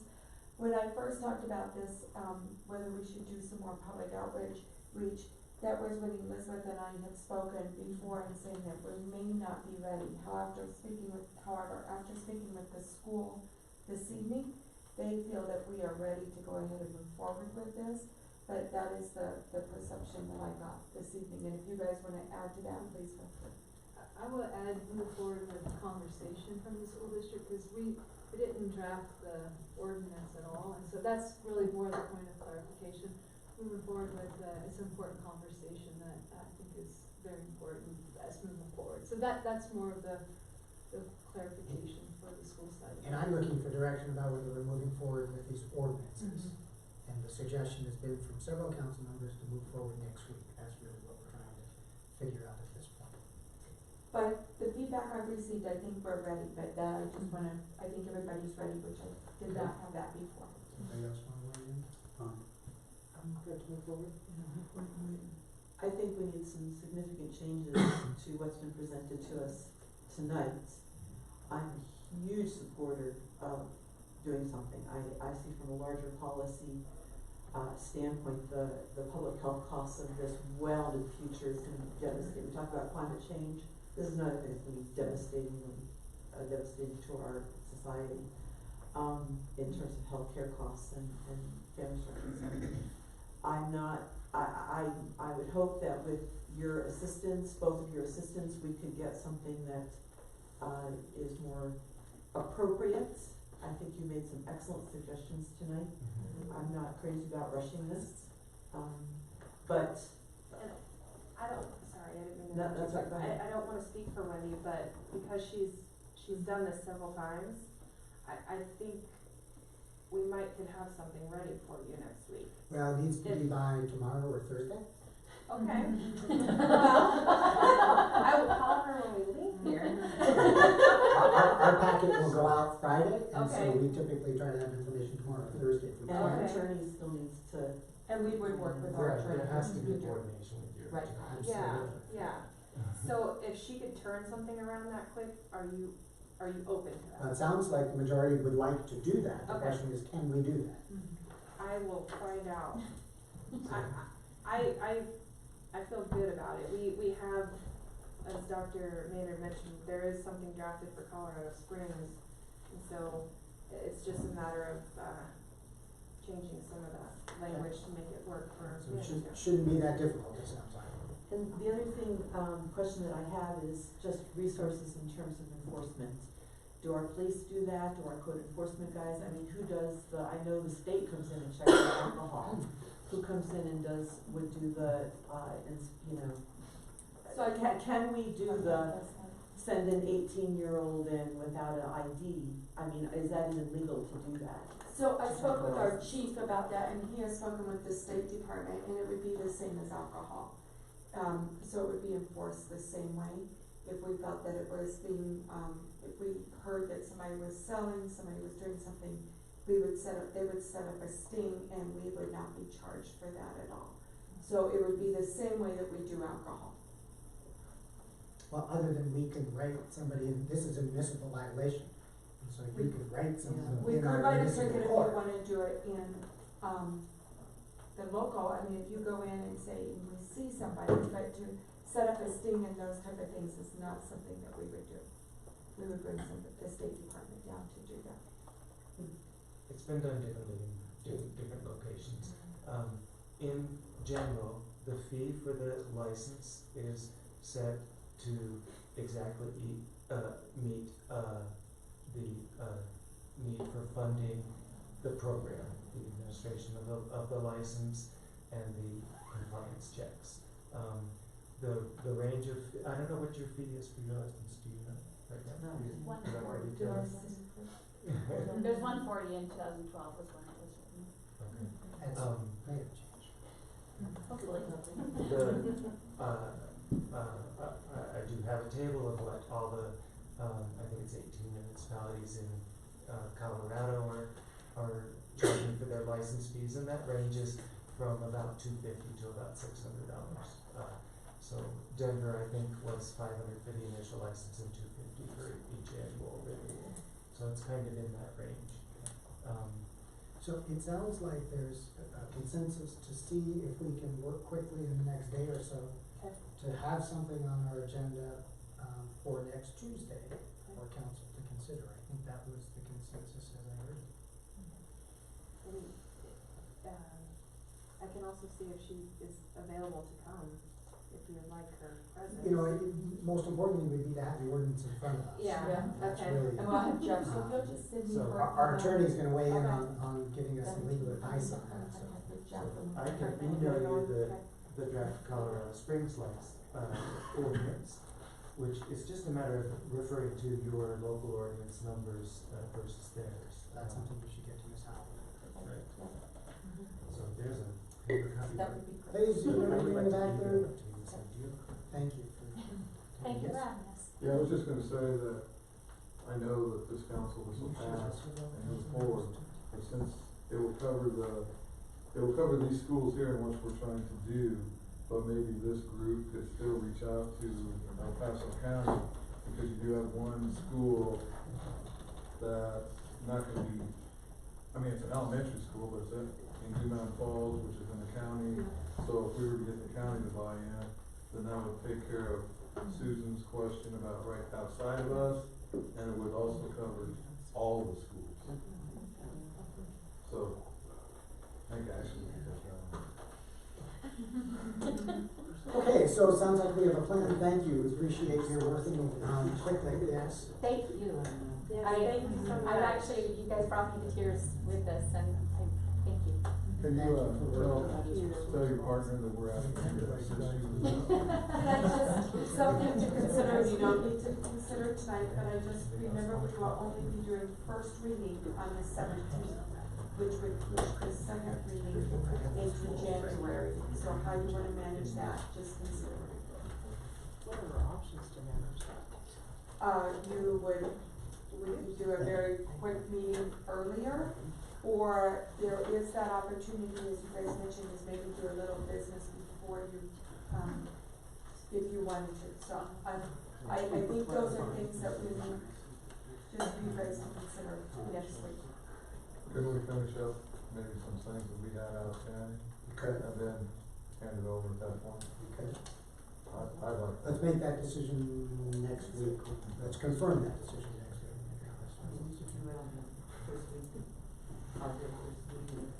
Well, that's what he said. That's what he said. Yeah. That was the suggestion. Yeah. All right, folks want a break or you wanna move forward? Okay, we're gonna take a quick 5-minute break. Thank you. Thank you so much. Thank you.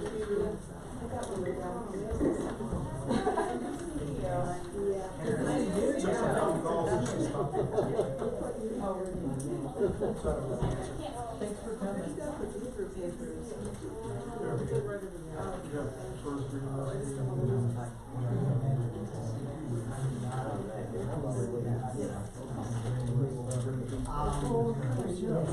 Pull that up. What do you want? Yes. And the dashboard. Yeah. Watch it like that. Yeah. More.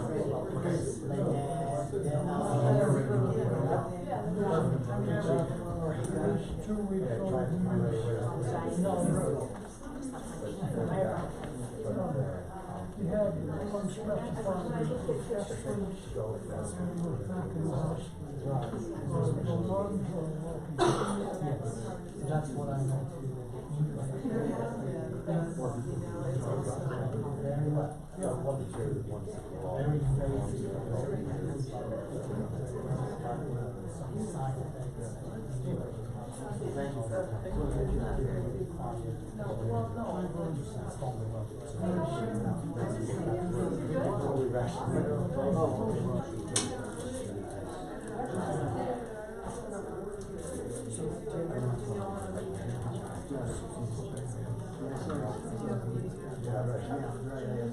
Well, then, I think I know that.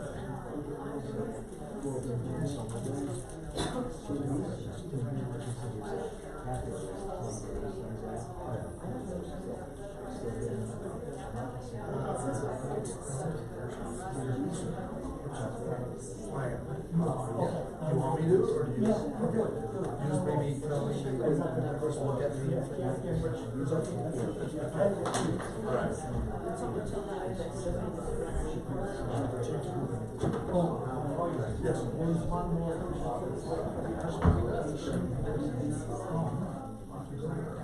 Is it, yeah, I think so.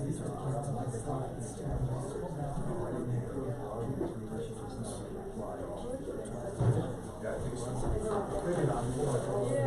No, I'm good.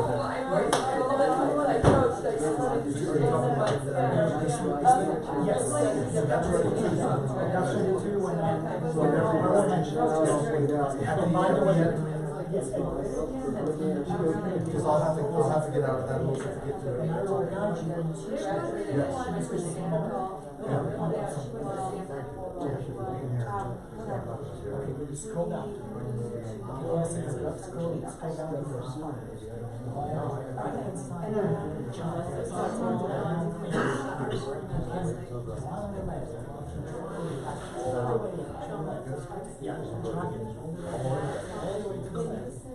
I'll send those to you.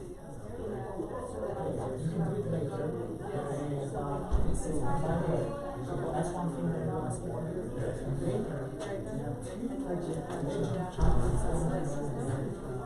Right here. For example, goes away. And the other one is shows it. Okay. Okay. Right. Tell me about it. But it doesn't.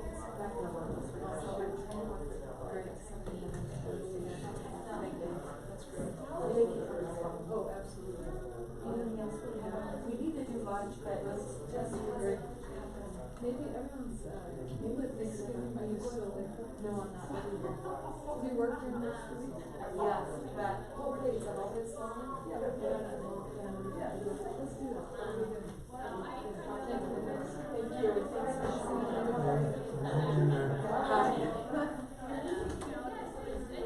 Hi, I'm Yari. Yari, nice to meet you.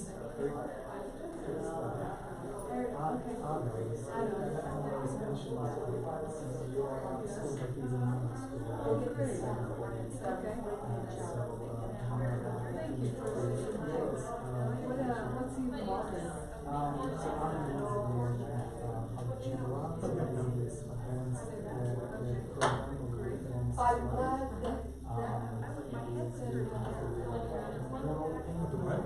What? Well, it's not just snow plows. I think the road grader out to break up the ice. And the bobcat comes around, puts it in piles, and then puts it in the dump truck. The dump truck goes away. They love that bobcat. No, I've seen them use it with all kinds of happenings already. It's been phenomenal to see. And, we know we need it because Shelley asked for one here before. We said no. Sure. She asked for a different type. Literally, it's about a week after the snowstorm. At the south side, broad side of Roxton, just, it's horrible. Oh, no. They just come and do what they can, but if they put guns out, almost everybody out of there, if they put guns out. Okay, Roy's got it, so. Not mad for that one. It's amazing. I mean, the first one was great, and when it happened again, I'm like, well, this is an accident. What's that? Getting rid of these snow and ice.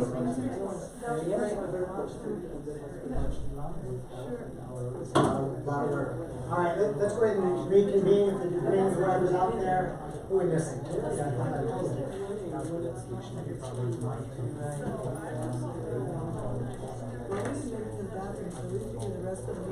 Really fast. Oh, yeah. Yeah, really. I didn't get out of I the agree. room. I love That doesn't look it. All right. We're going to go ahead and call the next item, which is air quality report. Yard, I would introduce you formally in your last name, but I cannot pronounce your last name. So Yard, yes. If you could introduce yourself, please. Sure. So I'm Yari, my last name is Crick. I have been a Manitou resident since 2012. I'm here as a replacement for Francois Rab, who is representing our city in air quality technical committee meetings at the taxi regional level. And I wanted to share with you something that Francois put together for us, like a little slideshow that will provide some sort of update about the latest kind of data on different air quality type of criteria. So with this, we can see it, and I wanted to, maybe the next one, please. I wanted to start by providing a little background. Of course, air quality can be measured in many different ways. You may have heard about this air quality type of topic quite a bit during this 2019 year because of one particular pollutant that was of a concern to our Pikes Peak area, and that is an ozone. However, in the previous years, there was also an issue with SO2, sulfur dioxide type of pollutant. At the time, a few years ago in 2017, there was an idea of installing SO2 monitor here locally in our community at Manitou Springs High School. It was carried through and the implementation actually happened. This monitor there was operating for a very short period of time. I participated and worked somewhat closely with Francois on providing a dashboard application that would capture the data from this monitor and display it to us to be able to kind of share with everyone and interpret this data. Turned out that this SO2 monitor, after multiple attempts of trying to calibrate it, didn't work. Didn't work from the technical reasons. As expected, data was not reliable data, was in no way correlated to the other closest SO2 monitor, which can be found at the intersection of Highway 24 and 8th Street. And with this, it was decided that this monitor was returned back to the company who offered it, and the city was fully refunded for this monitor. My understanding is that in the very near future, there is no plan to install another SO2 monitor here locally in Manitou Springs for a reason being that Colorado Springs utilities at the time were thought to be the major contributor and utility and entity generating the major part of the SO2 emissions. Since then, they implemented something known as scrubbers, and in this process, they were able to reduce the SO2 emissions significantly.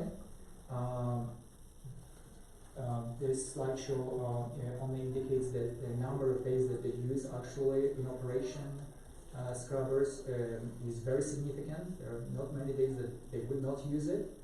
And with this, as Francois also mentioned, that the fuel that is used in the process of energy generation here at our utility in Colorado Springs also changed, and now comes from another source with much lower level of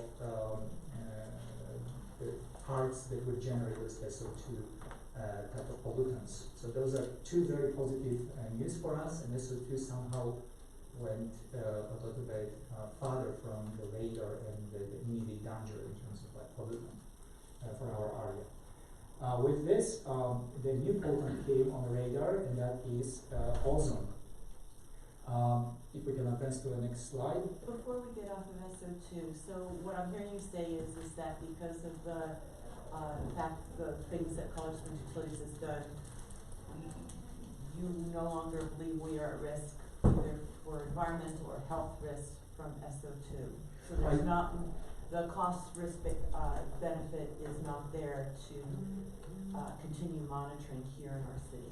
Right, that's my understanding, that because of this significantly lower SO2 readings, lately recorded readings, there is not immediate danger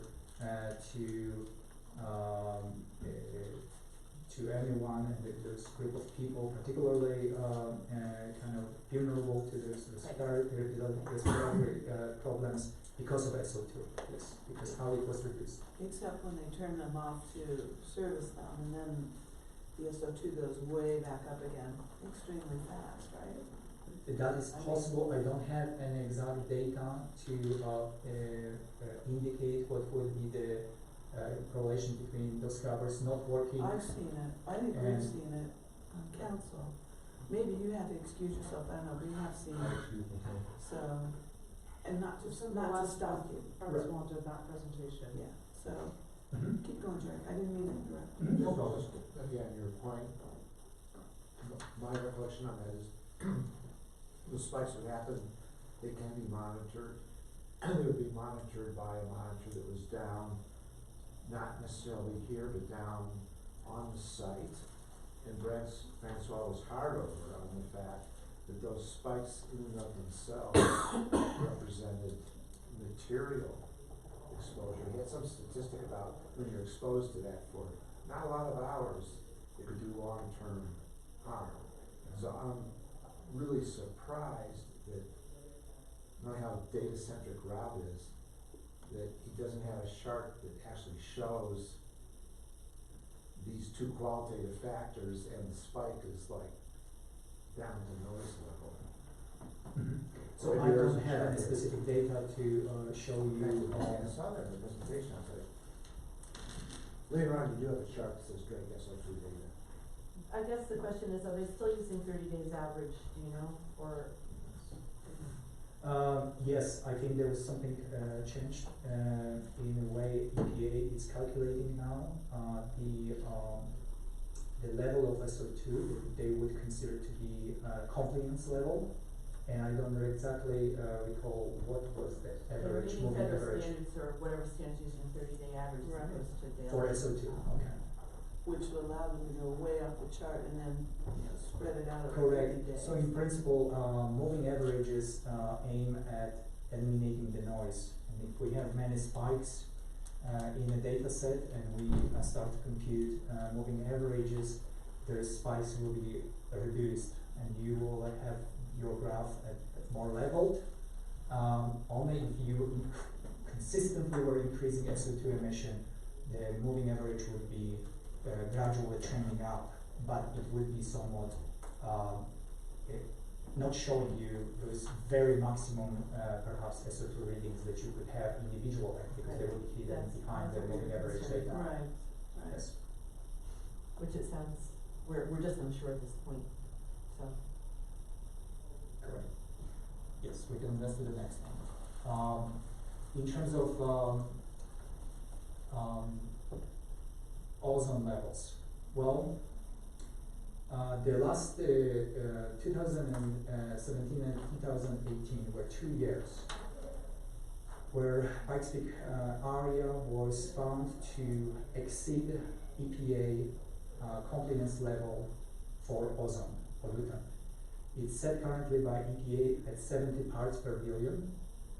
It's computed as 8-hour moving average, 8 hours. So every 8 hours we kind of have a window that moves, and every 8 hours we accommodate a new ozone read to our moving average, and we can see what happens to it. Every day, data analysts look for the maximum value for each day during the year and take fourth maximum value for the entire year. If this fourth maximum value, so you can see here that they again kind of go a little bit back and see, okay, there are some spikes above 70 parts per billion, but we're not going to take first, second, and even third, we're going to take fourth. So in essence, they have this assurance that this is consistently a problem for our area, and ozone level for 2017 and 18 was about 70 parts per billion. It's 2 readings. If it happens for 2019, which everyone strongly believes is not going to happen, if it happened third time, that would give EPA and the Colorado Department of Public Health and Environment reason to classify our Pikes Peak area as non-attainment area. What this means is that they could exercise mandatory and voluntary type of measures to bring ozone pollutant to the compliance level. And they don't necessarily say they have to do it, but they could do it. At the moment, it seems like we averted this situation for a variety of reasons, primary being weather. In 2019, this was a year different from the previous 2 years on the wet side. Temperatures were high, but not consistently high for a very long period of time. Ozone is created as a reaction. It's not something that is generated in our community, for example, from one source. It's generated by exposure to the sun, NOx type of ingredient, and volatile organic compounds. When all this comes into contact, ozone is created. So sun and high temperatures are thought to be major factor in very high level of ozone. If I may say this, we are right now in our winter season currently. If we can switch for a moment maybe to this dashboard application, that would be, yes. I wanted to present to you a very small dashboard application that was put together not a long time ago with the help of 2 local students from Pikes Peak Community College and UCTS. And this dashboard application captures data from our Manitou Ozone Monitor. Manitou Ozone Monitor here reports the data to EPA and I believe or to Colorado Department of Public Health and Environment. This dashboard application takes this data from there. When you look at this dashboard, it displays the last few days. But you can see all kinds of different spikes. And when we, Ray, can you scroll down, yes, to the very left. When we look at the data for the last 6 months, yes, if we go to the beginning of June. And I would like you to see, there are 2 different time series data here. Hourly ozone data, those are exactly ozone readings every 1 hour. That's in this kind of gray dark color, and 8-hour moving average, which EPA and the Colorado Department of Public Health is using to determine if we are in compliance or non-compliance. So if we hide the dark by clicking yes on this time series, yes, I want you to see what happened at the beginning of June. I believe it's June 6th. We could scroll this other thing to kind of focus a little bit closer on the data, but I think it's sufficient for what we want to see. We one time exceeded 70 parts per billion with our 8-hour moving average. But please remember, we need to exceed it 4 times. And the 4th, if it be added to the previous 2 years, would put us perhaps into non-compliance level. That was averted, and again, weather was a big factor in this. Second, the new air quality technical committee was restructured. It's working very actively with many entities in a wider Pikes Peak area. Colorado Springs utilities are very much involved right now in this process. I'm told that they are having special programs that when EPA issues ozone alerts, Colorado Springs utilities participate in response to those ozone alerts. And this participation would mean, for example, reduced output, and so measures that they take to actively, proactively really try to combat this very high level of ozone. So that is kind of what is happening during the summer months. Our ozone levels are very high. Something that is very relevant to Manitou, during one of the air quality technical committee meetings, it was said that EPA knows that if ozone level is at 53 parts per billion level during morning hours in Manitou, it's usually a predictor of very high ozone level later during the day. So when we start the day at a very high level of ozone, this can go on the worse later on. And we can go back to the slide for a moment. Yes, Amelia, advanced father. Yes, and I believe this is exactly what I already mentioned. There are two monitors in our area, Pikes Peak area, that EPA is using, and Colorado Department of Public Health and Environment. One is here in Manitou, one is located at U.S. Air Force Academy, and I believe U.S. Air Force Academy is showing a little bit higher reading, slightly higher reading than Manitou. So they will be determining based on those two monitors what this data means to them, and if we exceeded the confidence level. And we can advance further. This is the table that shows SO2 data, yes, which I don't have that much more information about SO2 data. Questions from your end? One of the questions that we need to decide is, Francois has indicated he would not be continuing in that role as a representative on the committee after the first 2 years, so here on forward. And so we do need to decide if we want a representative to that committee, and if so, we need to find that person. Eric was, but I think because of your business, I think you had decided that you would prefer not to do that. Right. I work on a daily basis with energy conservation type of projects, and also I'm going to be part of the Air Quality Technical Committee Data Analysis Group, and I intend to stay on it, and I intend to maintain this dashboard application for us, even improve it. We will be able to see more statistics. There's interest in extending it eventually to Air Force Academy and perhaps to all the pollutants and display all the data for our area. So this is the more like a technical kind of approach that I take to things, and that's what on a daily basis I work with.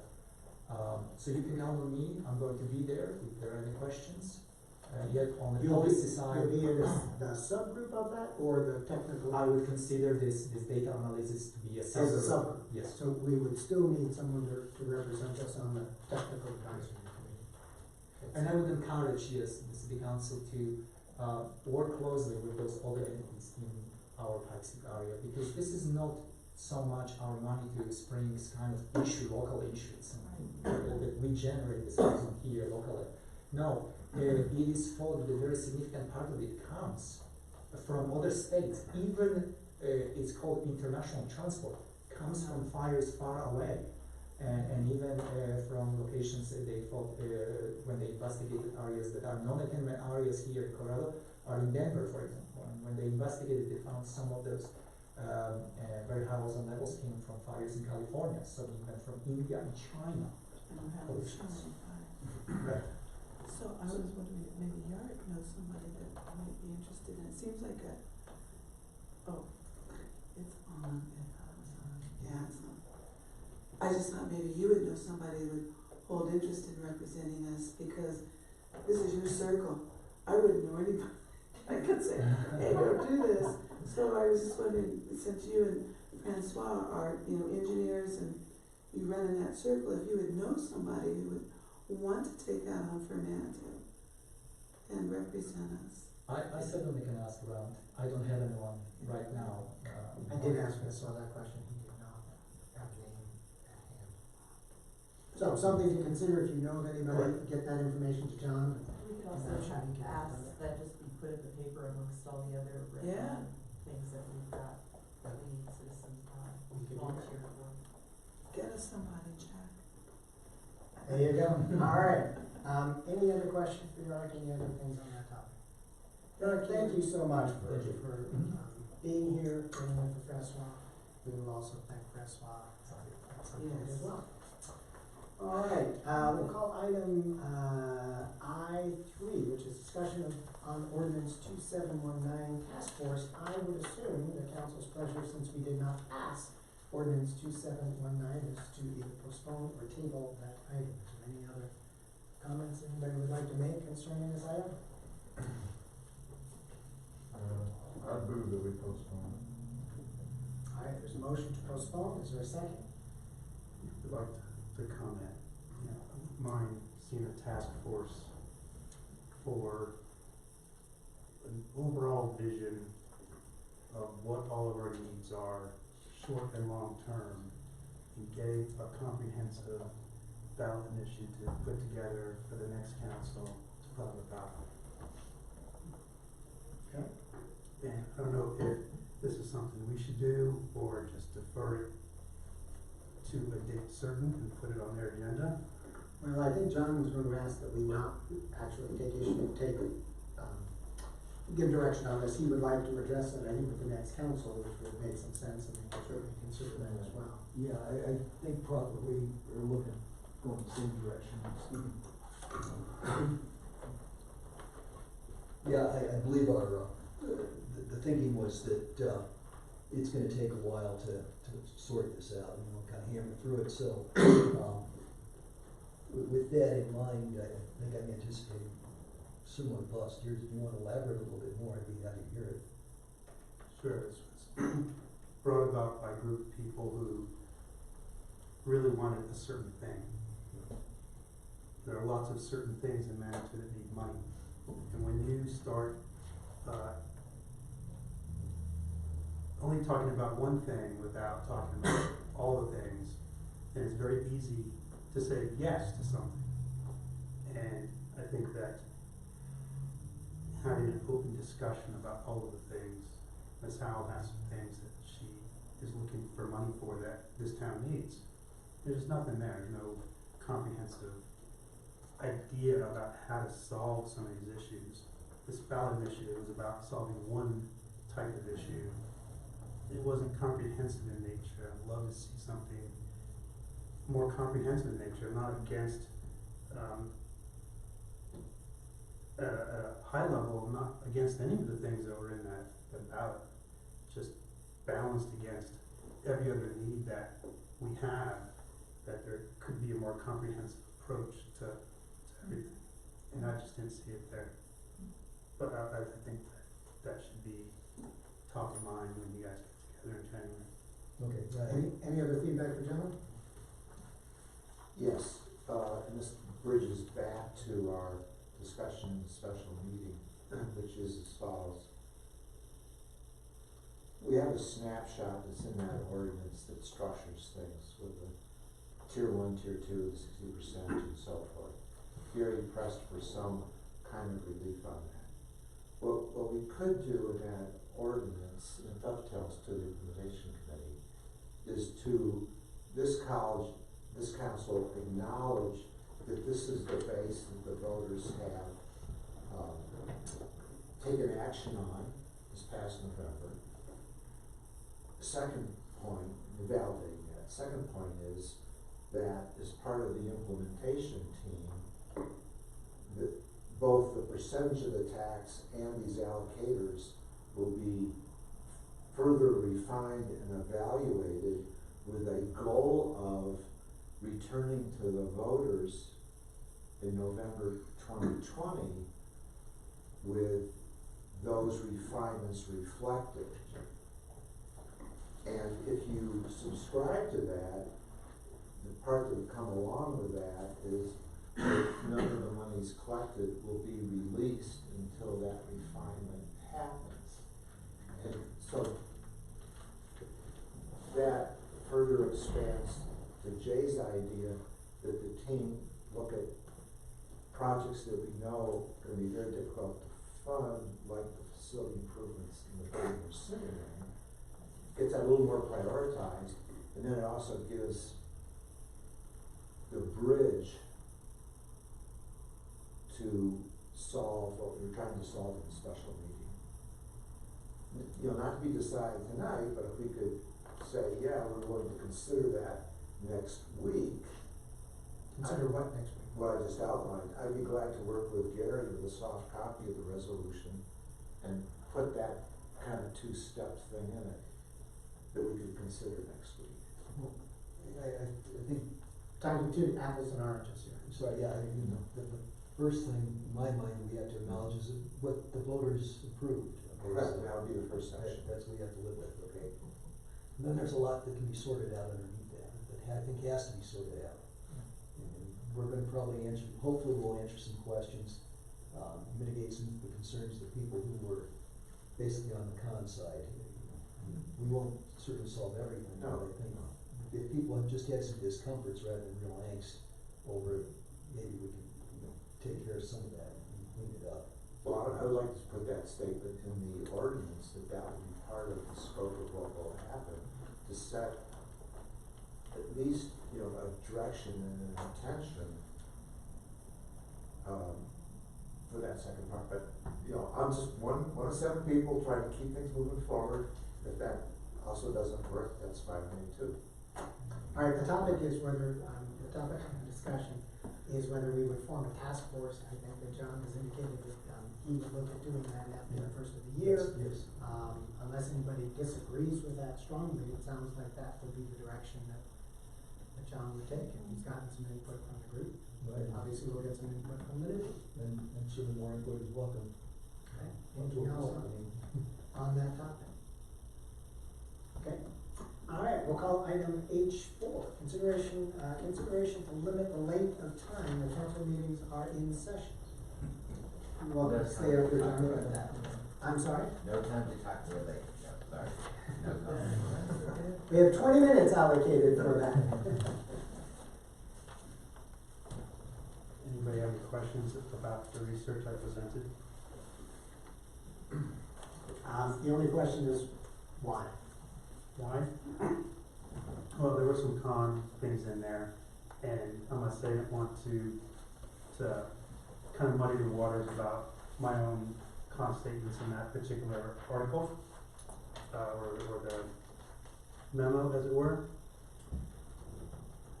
So I think another pro is a level of community engagement. People are going to know better when things are going to be.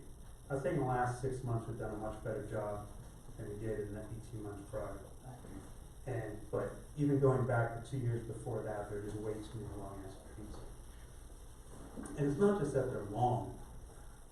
It's really not so much the problem to me. The problem is that people don't know when something's going to show up that night. And it could be way past the time that they can effectively be here. And so then they kind of get shut out because they can't support a 10 o'clock agenda item if they're on live. So that's a pro of limiting things. It will give we'll give some boundaries, some known boundaries to the community about when things are going to happen within a particular night. And then the other con I see, not con, but pro. Comment on that just for a moment. Sure. How does, because we have times on here, so someone can add up the times, and in theory, if we stick to them, we know. Right, so this is part of it, right, so that to me is another pro, is that knowing you can't slide indefinitely for a meeting is going to give much more focus to the discussion, and it's going to give whoever's running the meeting an impetus to move things along, and to really think hard about how long is this item really going to take. You had an idea about the first item on the agenda today, and we blew past that by 4. It was Twice. we had said 15 to 30 and we went to an hour, so. Yeah, and so, was that a reasonable thing to do? Probably, but if you really sat down and thought, maybe ask some other people, do you think it's really gonna be just 15 minutes? It really is only gonna be half an hour. I don't know what time I would have put on it. I really don't know, so it's a good one, right? Because you don't know on some of these things. On the other hand, you could have extrapolated based on 2 years of history now that has potential for a lengthy discussion. Another pro, though, is that the people who might want to run for office have, they know. It's 9 or 9:30 or 10 or 10, whatever time frame we put together, they know that they're gonna get to vote on whether or not to continue, not just that they're kind of stuck in the chair until 11, whatever time it happens to be. And my hope is, and it's only a hope because I have no way of knowing if this would help, right? Just an idea that will help is that we could attract some people, because unfortunately this town does have a notorious history of long meetings. It's kind of a running joke in our town. And, will any of these pros truly come to fruition? I don't know. I only can say that there are other towns that do it, that seem to be successful at it, and I would love to see us give it a shot. The cons, not as much will get done, is only a potential con. Maybe more will get done, because we'll really be focused. We only have so much time, people. And really get down to what's important and talk about what's really important. The other things I found out that I didn't necessarily bring to the forefront in this memo is that these towns do things differently than we do. And we have to be cognizant of our own culture when if we choose to limit our meeting times. The culture of not just these two towns that limit meetings, but pretty much every other town, if you look at agendas and read their ordinances around the meetings, how they do public comment and when they allow public comment, it's very much limited.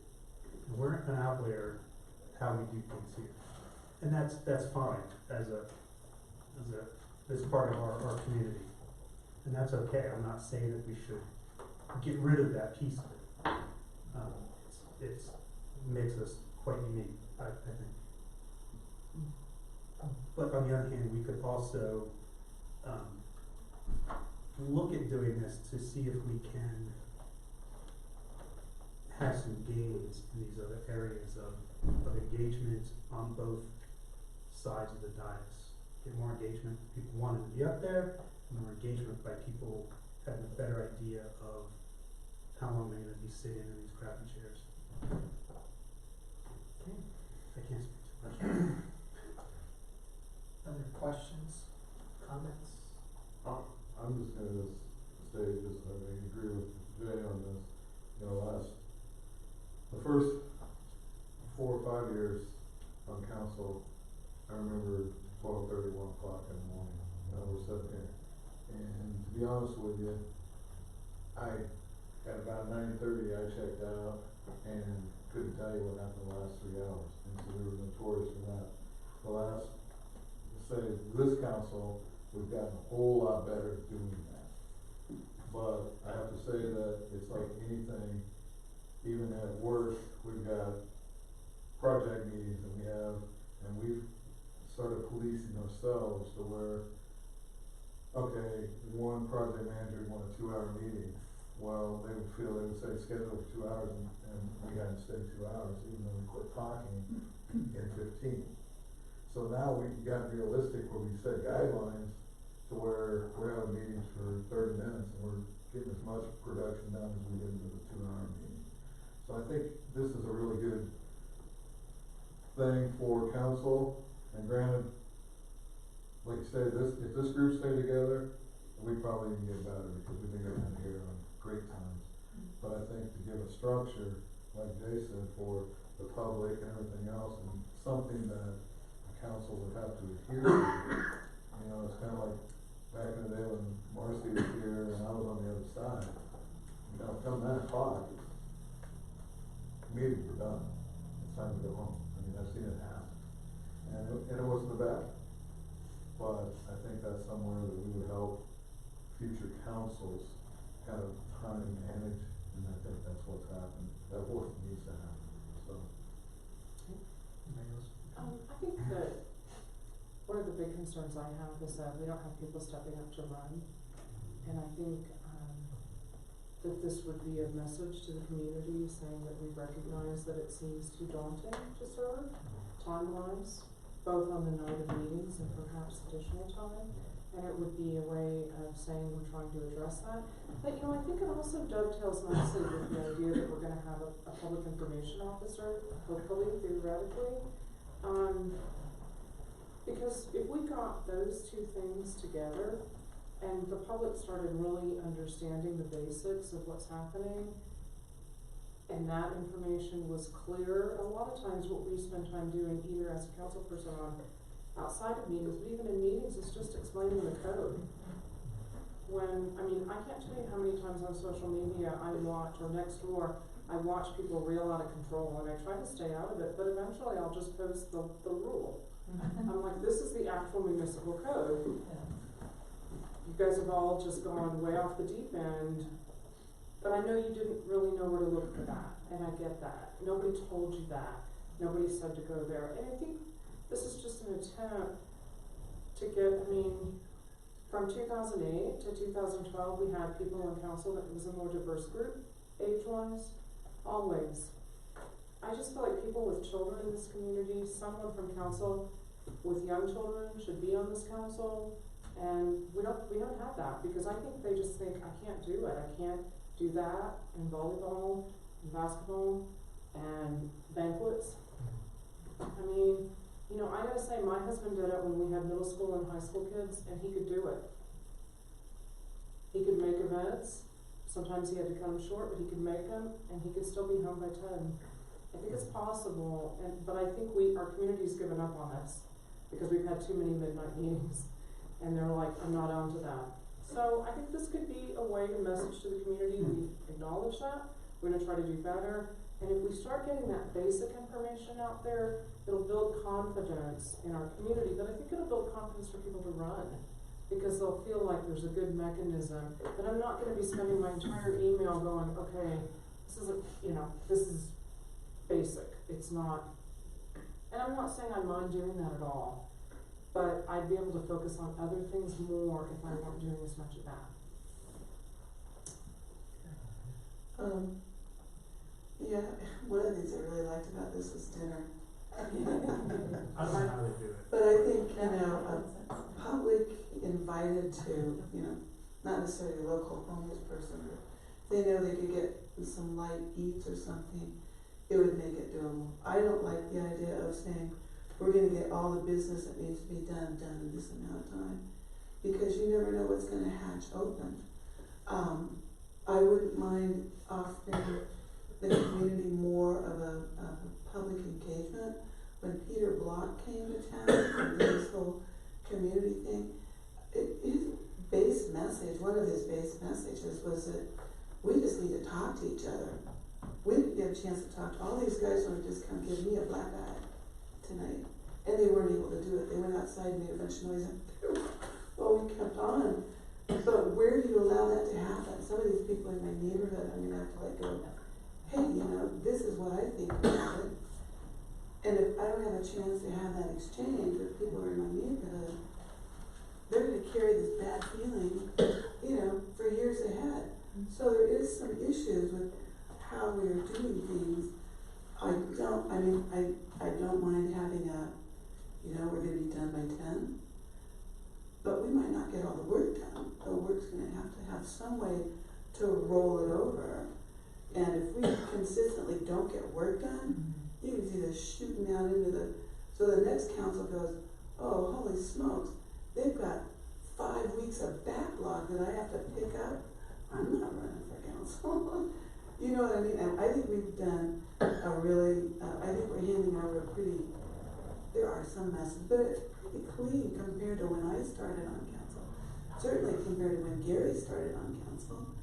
And so I think we are making progress. And I'm not saying I'm against this. I just think we should talk more about it.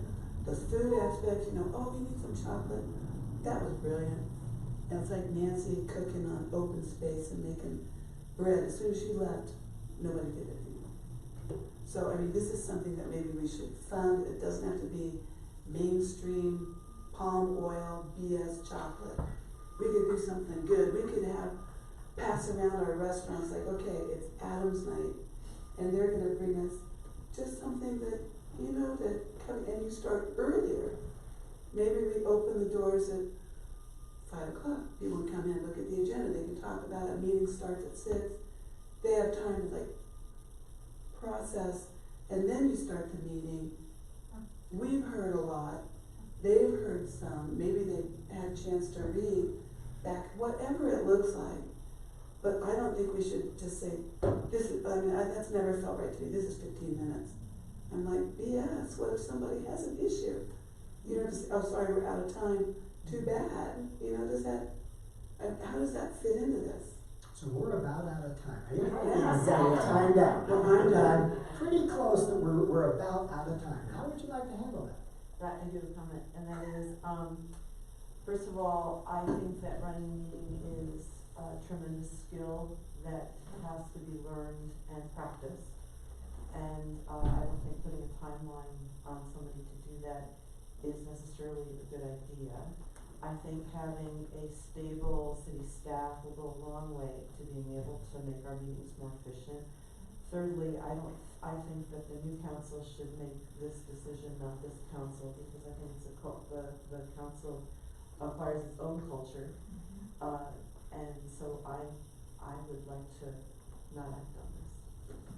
Anybody else want to weigh in? So ask John for his comments as well. The only thing about your last comment is that you can say that about just about anything, waiting for the next one.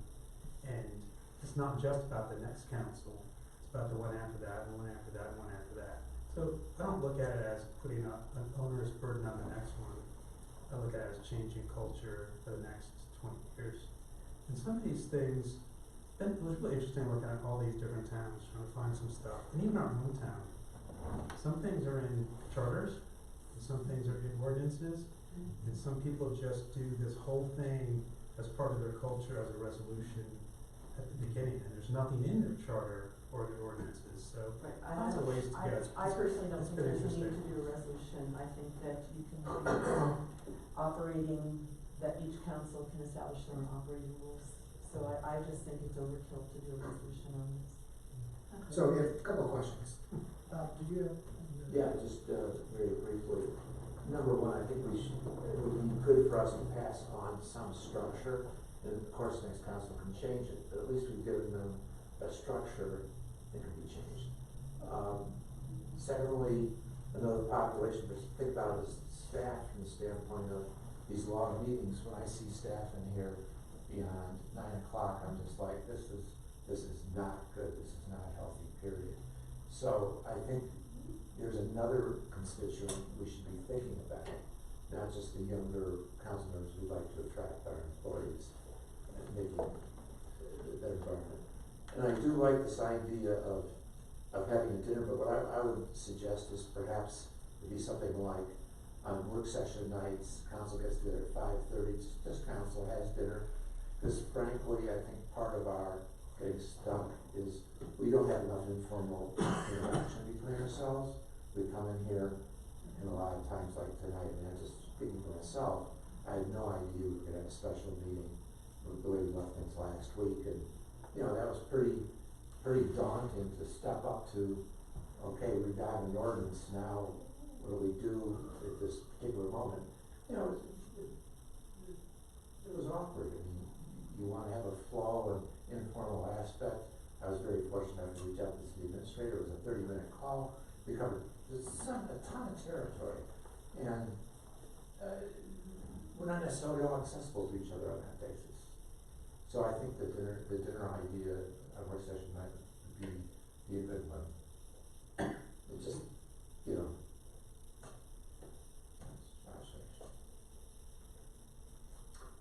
I think there are a lot of attractive qualities of what Jay's proposing, the idea of getting together and have dinner and so forth.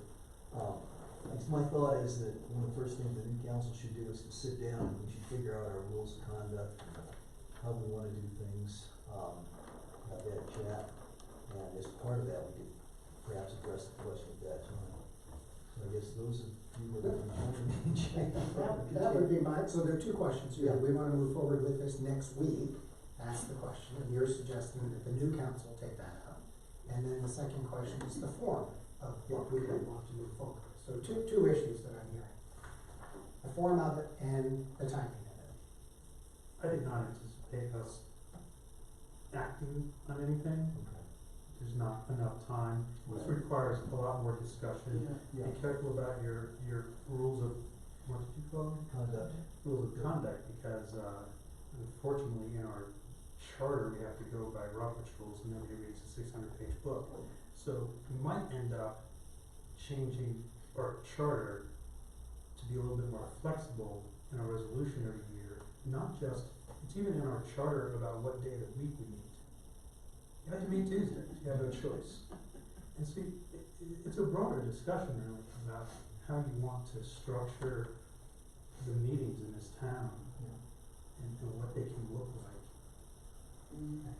So I'll get a way in here, and someone who's responsible who's partly responsible for the timing of the meetings and so forth. I don't recall the last time we've gotten out at midnight. Those times we did wasn't comfortable, and it wasn't good, but I don't think I guess we always have a choice. I was gonna say we didn't have a choice, but we always have a choice. And so the council made the choice of one, talking a lot, two, obtaining public input. Those are really the two things that drive council length of the meeting.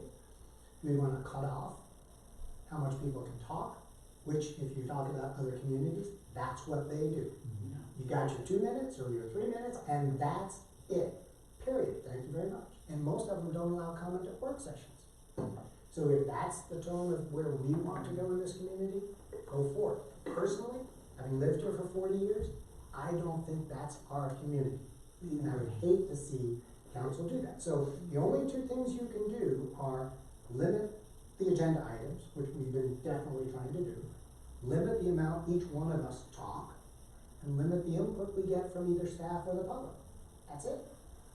And so I think it's really incumbent upon all of us to manage it, not just the mayor, but all of us to manage it and come to some agreement about it. To put an ordinance that says we're gonna leave at a certain time whether we get the business done or not, or give council, I guess, a chance to extend the meeting, which doesn't really help, because the council extends it too many times, people are gonna lose faith. What do you mean? Except, It's extended.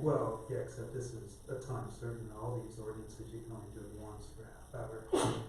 Which to me makes no sense. Having tried to manage the meetings, I think that self-management is gonna work because you have the ability to be flexible depending on what you need. To cut off the public, or cut off staff, or cut off council, I don't think that's our culture. But certainly the next council can try whatever you like and go for it. I think we can manage it, and I think we've shown that in the last at least 6 months, maybe 9 months, that we manage it. So it's a problem that I think we're trying to create a solution for a problem that either doesn't exist or that can easily be managed by the group. And I would suggest the next group go forth and try to manage it. Try to develop our own culture on that. Yeah. I'm also gonna say that if we really want people to run for these offices, we do a lot of other things other than limit the time. We'd be supportive of each other, we'd be respectful, we'd have fun, we'd be creative, we'd come in here and do things. When we leave here, we'd be excited about being here. That's the culture that this group can set and can implement, that will get people to run. Right now, the length of time, I don't think that's not why people are running. They aren't running because we don't operate in a way that's fulfilling to them. And I think we can try to change that as well, and maybe encourage people to run for these offices. But anyway, so it sounds like, John, you've got some input? I think so, yeah, and I guess I can always reach back those of you who will be leaving council and ask for your advice, and those of you who will be joining me, or whom I will be joining, I will look to your advice also. Thoughts? Go forth and create. Great, thank you. All right, anything else on that? We'll call item I-5, performance evaluation process at the appointed official level. Andrew, come on up and join us. We have 30 minutes for this. Maybe we won't need all 30 minutes. I feel confident we're not gonna need all 30 There you minutes to, finish that discussion, last discussion. Katrina McNutt, I'm here with CPS HR Consulting, to discuss the evaluation process specifically for the appointed officials who work here in Manitou. Specifically, we're gonna talk about, this process would apply to the city clerk, the police chief, and the finance director. Obviously, our, city clerk and our police chief are so new, that this won't be a huge process for them this year, but coming next year, this will be the same process you could follow and there on out, moving forward, so that's exciting. So the second document, summarizes what CPS HR, put together in August. The big thing to look at is on the second page, there's, oh. Looks like this. Do you want to put Is it called supplemental information or proposed time It report? is called. Supplemental information. Yes, Thank you. yes. Perfect. So if you go to page 2, yep, exactly. So it's a really simple process. The only thing different here is that you all have input on these appointed officials and, you know, what they're doing for the city. So basically what it would look like is step 1, we're agreeing to process, so we're here now. Step 2, your city administrator would gather your input on what the SMART goals should be for your appointed officials. Step 3 kind of goes in conjunction with step 2 in that they would complete their own self-evaluation, which is an important part of the evaluation process. Step 4, your city administrator would gather your feedback for the SMART goals, their feedback for the SMART goals, combine all of that into a suggestion for what their goals should be for that coming year, and then go ahead and present that to the appointed official.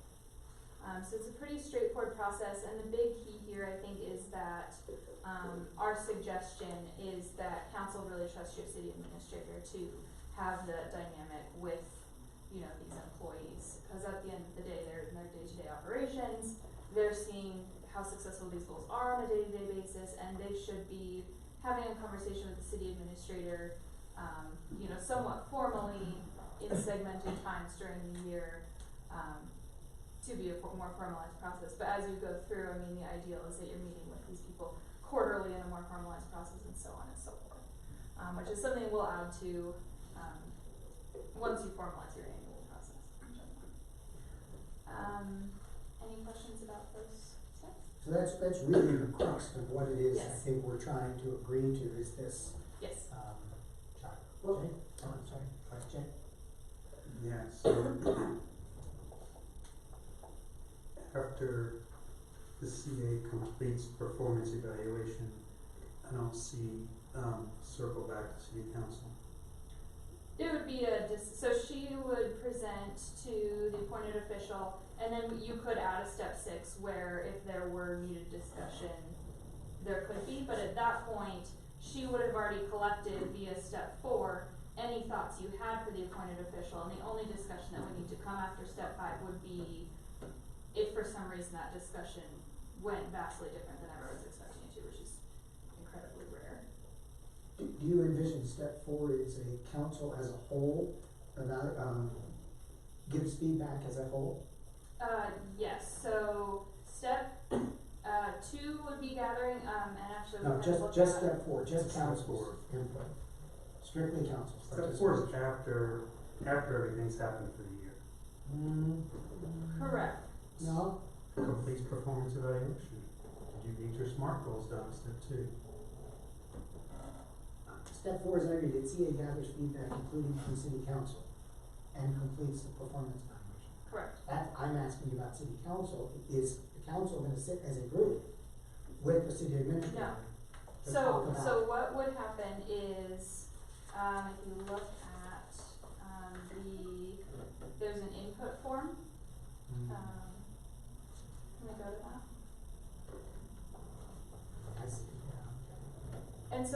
this would do is allow, honestly, back to your last discussion, for timing wise, so what this would do is take, yes, this one. So what this would allow is for each council member to go through and look at this and say, okay, from my perspective, this is what I would rate them on. Then each of these would be given to the city administrator, and she would be able to look at these and say, yes, we're all generally on the same page, this is what we wanna do, and then, put together goals. Okay, hold on, just stop there. I don't think it's possible. Okay. Unless this group comes together with those individual thoughts, to have a collective thought of what the evaluation is. You're gonna have 7 evaluations. You really want a collective from city council evaluation, not 7 individual evaluations. And so that's my concern. Individually, we should fill these out and come together and agree as to what that evaluation looks like to then give to the city administrator. That was what I was questioning about. Because we've done it the first way, which is individually give input, but then there's no collective input. Whose voice? One voice is this and the other voice is that. The city administrator doesn't have any better understanding of what's the collective voice of council.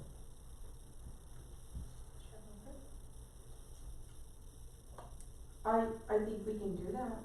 I mean, you How guys else do you all get a said- collective voice if you don't do that? That's what best practices were presented at CML, was that the council comes back together and comes up with a one. A one thought process. Yeah, otherwise you got 7 thoughts. Okay, I mean, What that am I, would what be am I fine. missing? No, I'm fine with that. Yeah. I'm more curious about when these steps happen. Because I still don't see, going to the mayor's issue of, so we give the city administrator a collective city council thought. She takes that along with her own observations about what's happened and completes the performance evaluation. When does city council get to see this completed performance evaluation? As I read this chart, you don't. Don't. Or once it's completed and signed. But even then, not necessarily. Not right now. Right. So, 2 questions here. One, does council want to collectively evaluate the person? That's one question. Or just individually evaluate the person and give it to the city administrator who somehow decides that the one that says they're great and the one that says they're not somehow have to come together. Just a thought, I would just wonder what if you went with the city administrator does the evaluation and then brings that evaluation before council and discusses that evaluation, say in an executive session or whatever. Before it's presented. Before it's presented, and we at that point in time go, well, now, in this area, we feel that maybe this should be marked here because it's a little lower. I don't think that we see these individuals, and I've been here long enough that we've done it, I don't see that we see these individuals on a daily basis to really evaluate them fairly. I think if she did the evaluation and then brings it to us and we discuss her evaluation before it's given, is a fair way to do it, where then maybe you saw something that none of the rest of us saw, or Susan or somebody else can put that input, and it might already be in her evaluation, but she's dealing with them on a daily basis, and it just seems. I agree, and I think this plan was formulated to try and keep council very big picture. I mean, obviously as many details as you wanna give us on what your thoughts are on the appointed officials and their process, but I think the big thing to focus on here is that we really want city council to be involved in establishing their goals moving forward. So coming together and saying, okay, we want from a finance director, you know, to see in 2020, 1, 2, 3, these are the goals, you know, in a smart way. And then from there, if council wanted to come back, I think that would be the discussion more so than their eval, is more of a quick discussion of, okay, what are our goals from, specifically from a finance director, not necessarily, maybe it shadows back to the whole department, but you know, what do we want to see this person who is in that role do in 2020? Well, I was just gonna say, I agree with Gary, having done these myself, and just going, how can I judge this person, like the police chief, when I'm not a police officer, and I don't see behind, that makes so much more sense to let Denise or the city administrator do it, and then this is what I brought to you guys, and it's like, well, I've had this experience, or I've heard this, and, you know, get a chance to hash it a little further, would be much more effective, I would think, and much more true. Otherwise, you know, you're getting a lot of fuzzy stuff. Well, I think they're doing a great job. I've only talked to them twice in the last 6 months, but, you know, that's brilliant, Gary. That's brilliant. Let me write that down. You better write that down. So what I'm hearing is to perhaps put in a different step 4, which would city administrator drafts or puts together a draft evaluation, reviews the draft evaluation with council to gather input. Then city administrator completes final evaluation and presents to the appointed official, is what I heard. That sounds great. What I heard is basically there's 3 steps, right? Is they do their self-evaluation, I complete an evaluation with proposed goals, I bring it to you, you look at it, if you say yes, then I move forward. That's what I just thought Okay, you said, but sorry. that's what I heard. And I think that's more or less what we started with. So, It is not what we said. Okay. That question, Evan. Agreed. Evaluation and proposed goals, I view these as a step 1 and step 10. You guys are lumping them together, it's confusing the heck out of me.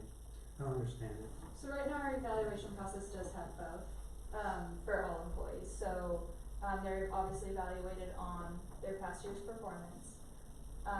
If they've been here long enough, the past year's evaluation should have SMART goals attached to it. And then that helps reflect how well they did in that past year. So, thusly, I see what you're saying, they are different things, but it's a formalized process to sit down on an annual basis and say, here's what I saw in 2019, however that was. B, I'm gonna attach these goals that I wanna see you move forward in 2020. If you've been a long-time Manitou employee, they should generally progress. You know, you became a lead this year, I think you have the potential to become a manager, here's goals we can set up to do that, and then move on from there. So our current evaluation has dimension 1, which is work values. So there are certain things, and that's 50% of your evaluation. You have dimension 2, which is position accountabilities and performance areas, and that's 25%. And then it has your goals, which is the other 25%, so they're weighted accordingly. That's the evaluation that Malcolm put in place and that everybody's using it.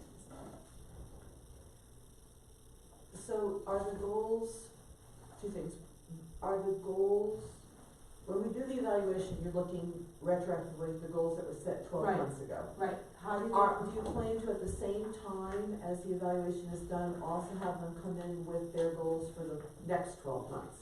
Yes, so for instance, right now I received a self-evaluation and they have their proposed goals.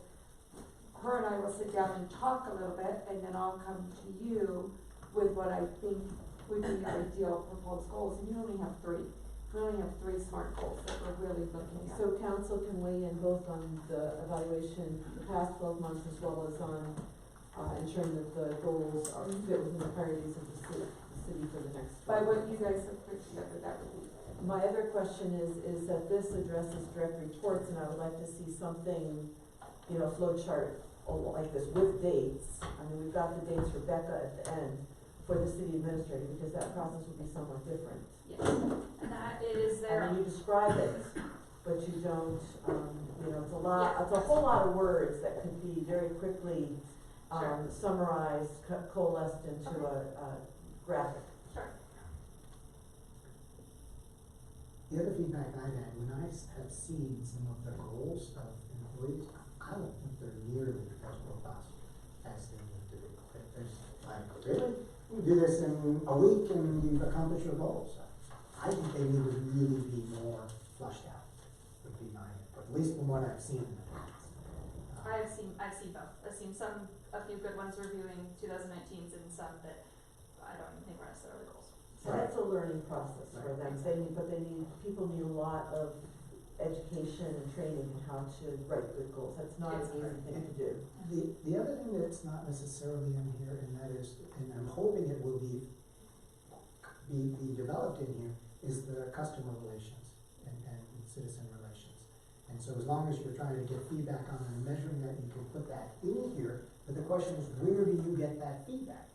Potentially in the system you're setting up, that would allow you to do that. In the past, we haven't had that. And so I think it's important to get the public's input if they've experienced positively and negatively in interactions with the staff. And hopefully the system you're setting up to get that will allow this to be worked in. And I think it needs to be worked into this evaluation. I don't know if we can get it worked in by this year coming up. You're not But I going to. think, yes. Right, I understand that. But in general, under the customer service, you need some way of knowing that other than you saying it. It'd be nice to have the public. And you do have in one of the charts, gather input, so I'm assuming that's what you would do. And at my previous employers, at all of them, there was a customer service, requirement, and it was about the entire entity of the organization. So we were working as a team to make it the best customer service environment around. So, I did have another question, and that is, and I didn't pore over this at great length, but hence I do not understand the purpose of the two different forms.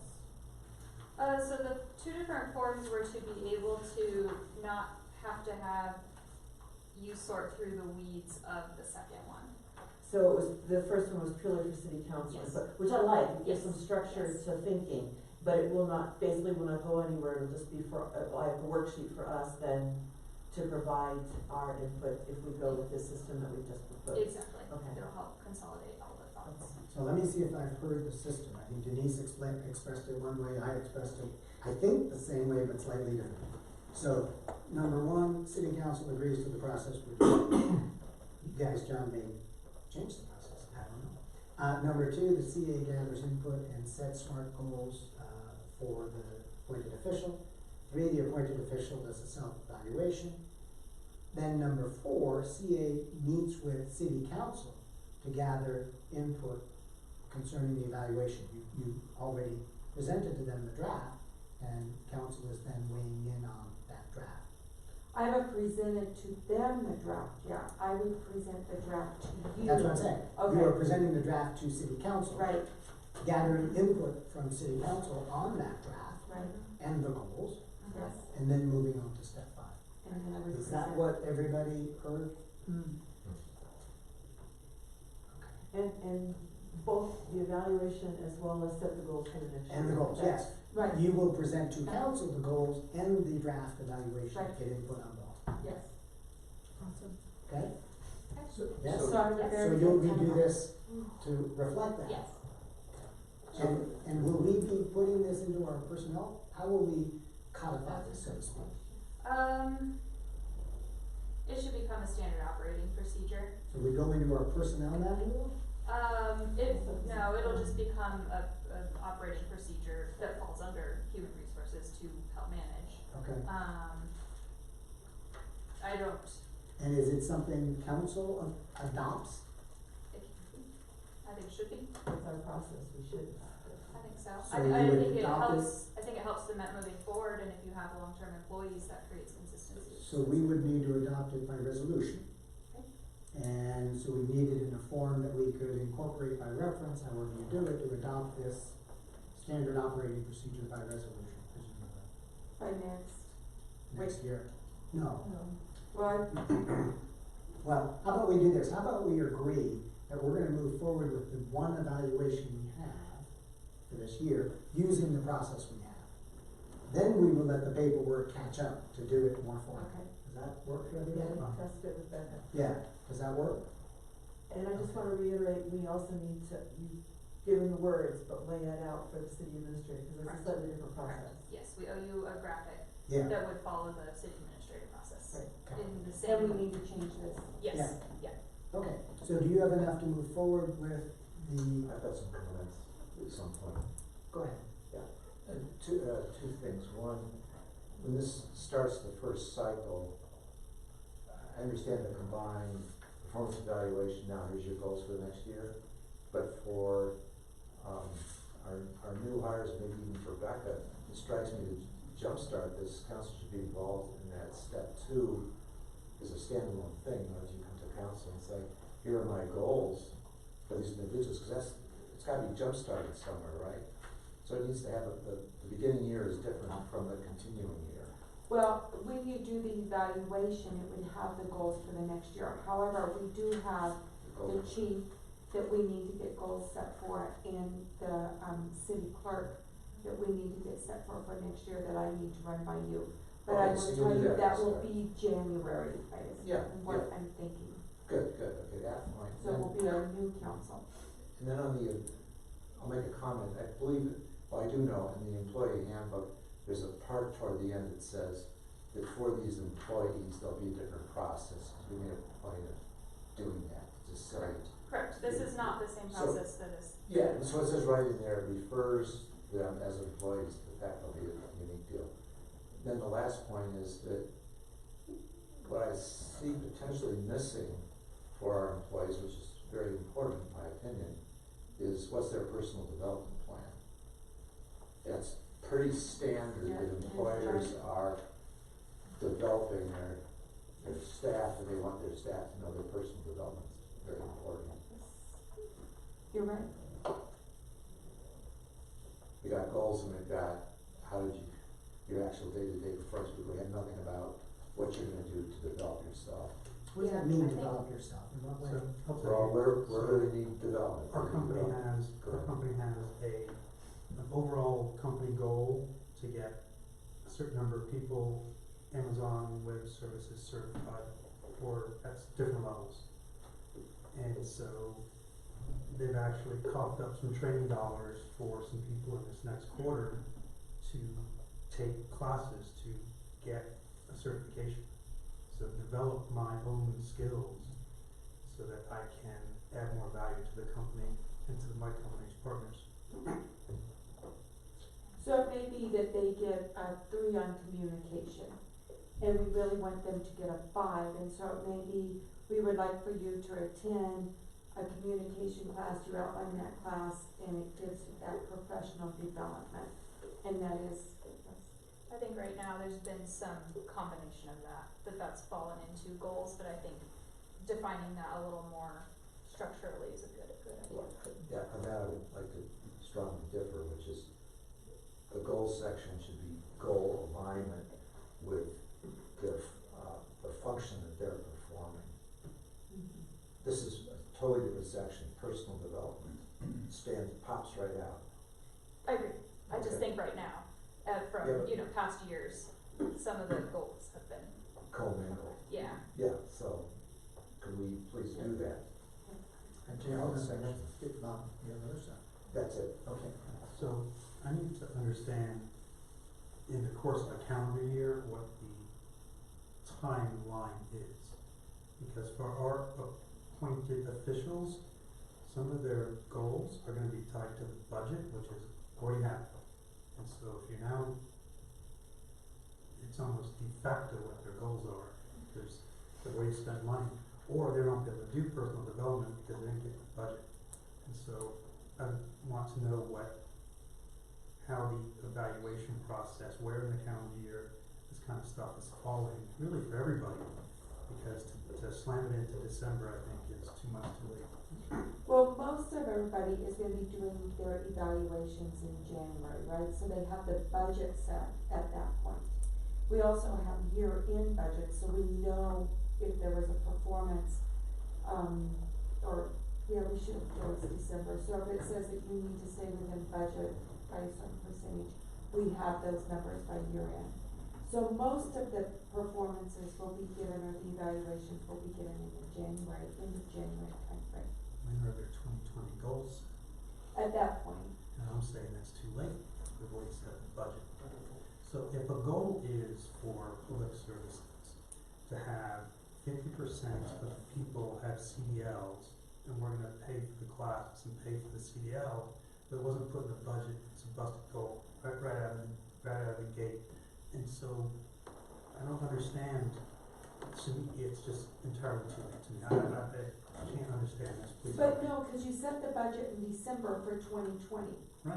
So Where's if their you're goals gonna at? set your goals in 2020, in January for 2020. No, but how did you put their 2020 goals into the budget? Then they can simply say that they will work to get the budget to acquire 100% or whatever CDL. I see what you said.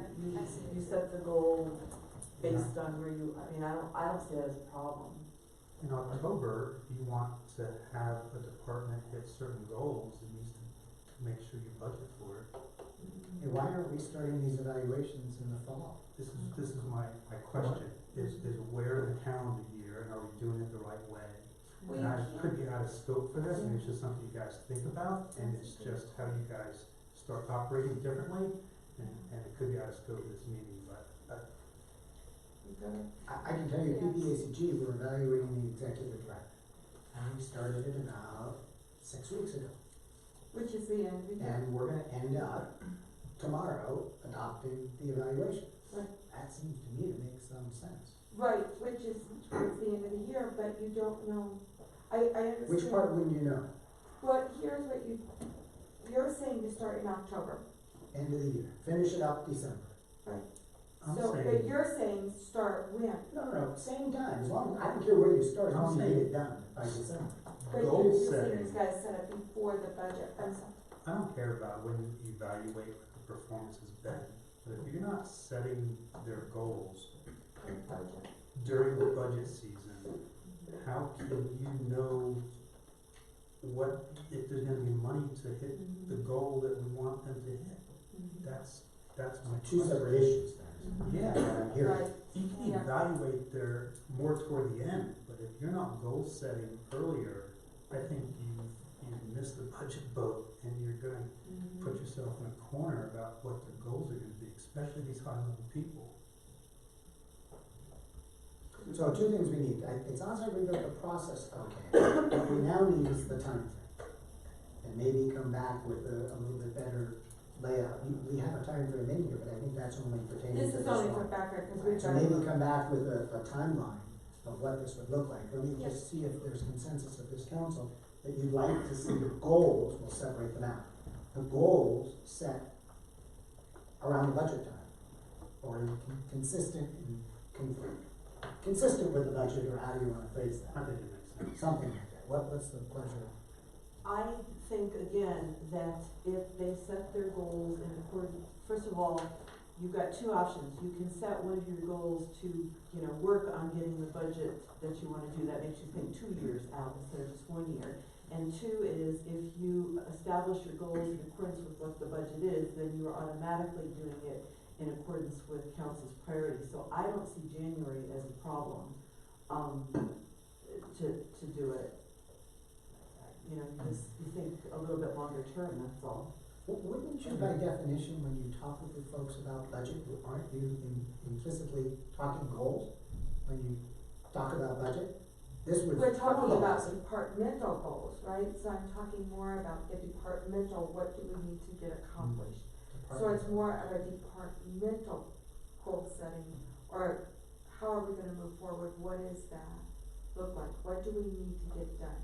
Now, this year, for instance, we know we have to get CDL managed, so that was part of the budget. Right. Because our CDL was out, so those were things that we knew we had to get managed, and it was just in the budget. So there are parts of that, it's not, I'm not setting, we're not talking to department heads of what is your specific goals as you move forward with that. Like Becca's is different of her specific goals, and part of that was based on whether wastewater and water rates were approved, because then we have different goals of how we're gonna move forward with that.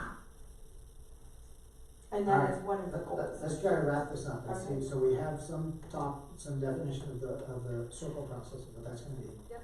I don't know if we have consensus yet about when the goals should be set more formally. I was just gonna say, just what I'm used to is that, you know, we're talking annual budget, January to January, but we don't see until April, end of April, even an increase, and it comes by the end of February that every manager has time to put in their employees' goals, set goals, things of that nature. At that date, and then the evaluation is completed from the previous year, and that's turned in, so you know what basically an employee's gonna get, but you don't see anything till end of April. It doesn't happen in January. And then 6 months from that point, once those goals are set, then you sit down again with your manager and you go over that and see where you're at, and at that time it's a kind of a 6-month review. And then again, it'll end in end of February when all that has to be turned in, so you see an increase next April. And I think what everybody sees here is January 1, we're gonna see an increase. And I think that goal is really difficult to manage. I really do. Everything coming at the end of the year, trying to get the end of the year done, trying to get the first of the year, and so everybody's rushing, and that's why you see some really minimal goals out there, like, you know, sweep the sidewalk one time and you're good. That shouldn't be kind of a goal, that should be, you know, that's what I'm saying, that should be more difficult to attain. It's gonna challenge an employee to attain those goals. And I think, you know, she's gonna get there, but it's just been what you've been handed. I know you wanna wrap up, I just wanna mention, we are working, everything that we have is paper, which is very antiquated. We are working at trying to get this more automated, so everything is in there, you can write comments throughout the year, you can do those things. That is not gonna happen this year, but following the next year, because then evaluation should not be at the end of the year. People should know what they're doing all the way through, right? And you should be meeting and talking about this, but it's paper right now, which is making this more challenging than what it should be. But I can't make that happen tomorrow. Great, so here's what I think. It sounds like we have a process for the direct report that we want to evaluate between now and the end of the year. And it sounds like you're gonna come back with a proposal, including a timeframe to the next council, and they will adopt a more formal process, a resolution presumably. So I wanna ensure that you guys are the ones that want to evaluate Becca, and I need to have this No, we done didn't by say the- that. But I just been asking. You're gonna evaluate that. But You're gonna bring to us the draft evaluation. We're gonna give you input about that evaluation, and then you're gonna go, and the goals, okay, and then you're gonna go forward. so I have to do that by You do. next Tuesday. Yes. So I will not have it uploaded. I need to ask for forgiveness to not have it uploaded. I'll try to get it to everybody early, but it will be executive session. And I need to ask Jeff how to manage that, to move forward. Okay. So, Okay. because I will probably be working on it over the weekend, so. Does it have to be, I mean, is she due right now? I mean, is this gonna? At the end of the year is when they're due, and you guys are the ones that want to provide that feedback, is what I'm hearing. You don't want it to move till January or February, you want this to be done for Becca now. Why don't you do that January, wasn't, I think it was day 8th or 6th or whatever it is. The 7th? Yeah. Nah, that's It's messy. executive session, I don't think Yeah, that's, so messy. yeah.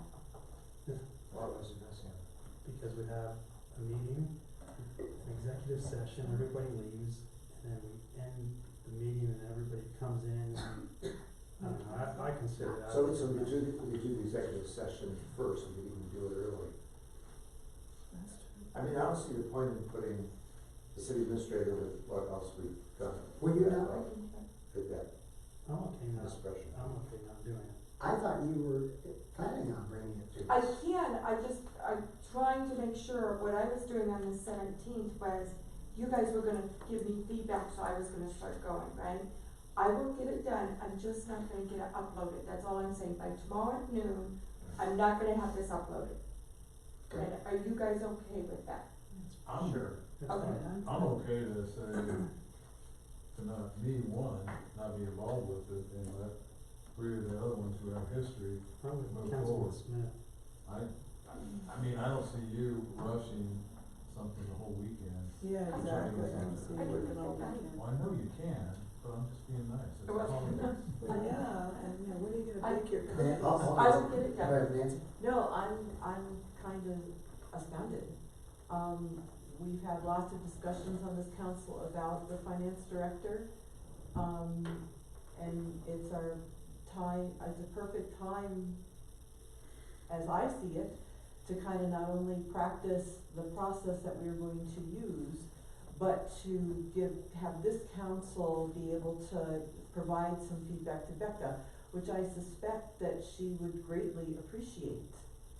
Or give the feedback through, Denise, potentially, it depends on if, you know, what Jeff says, if she can choose to be in the discussion or not. So I would not like to relinquish that. I consider that to be a responsibility of this council, but that's me. I'll get it done, I will get it sent out to everybody early, just not. Well, we haven't heard from the rest of the council. Yeah, is everybody okay with that? Let's just see what the consensus I is. agree with Nancy. Okay, so we had a couple that said, not to worry about it, you would do it. I don't like the idea of her working all weekend It is- to cram it in. But I'm fine, I don't have any major issues with doing it next week or having an executive session early on the 7th. Your last executive session. Yeah, I'd rather not do that. Be celebratory. I don't want you to work the weekend either, but I just think that we sort of owe Becca this closure too, after the last couple of years. I think this would be good for her.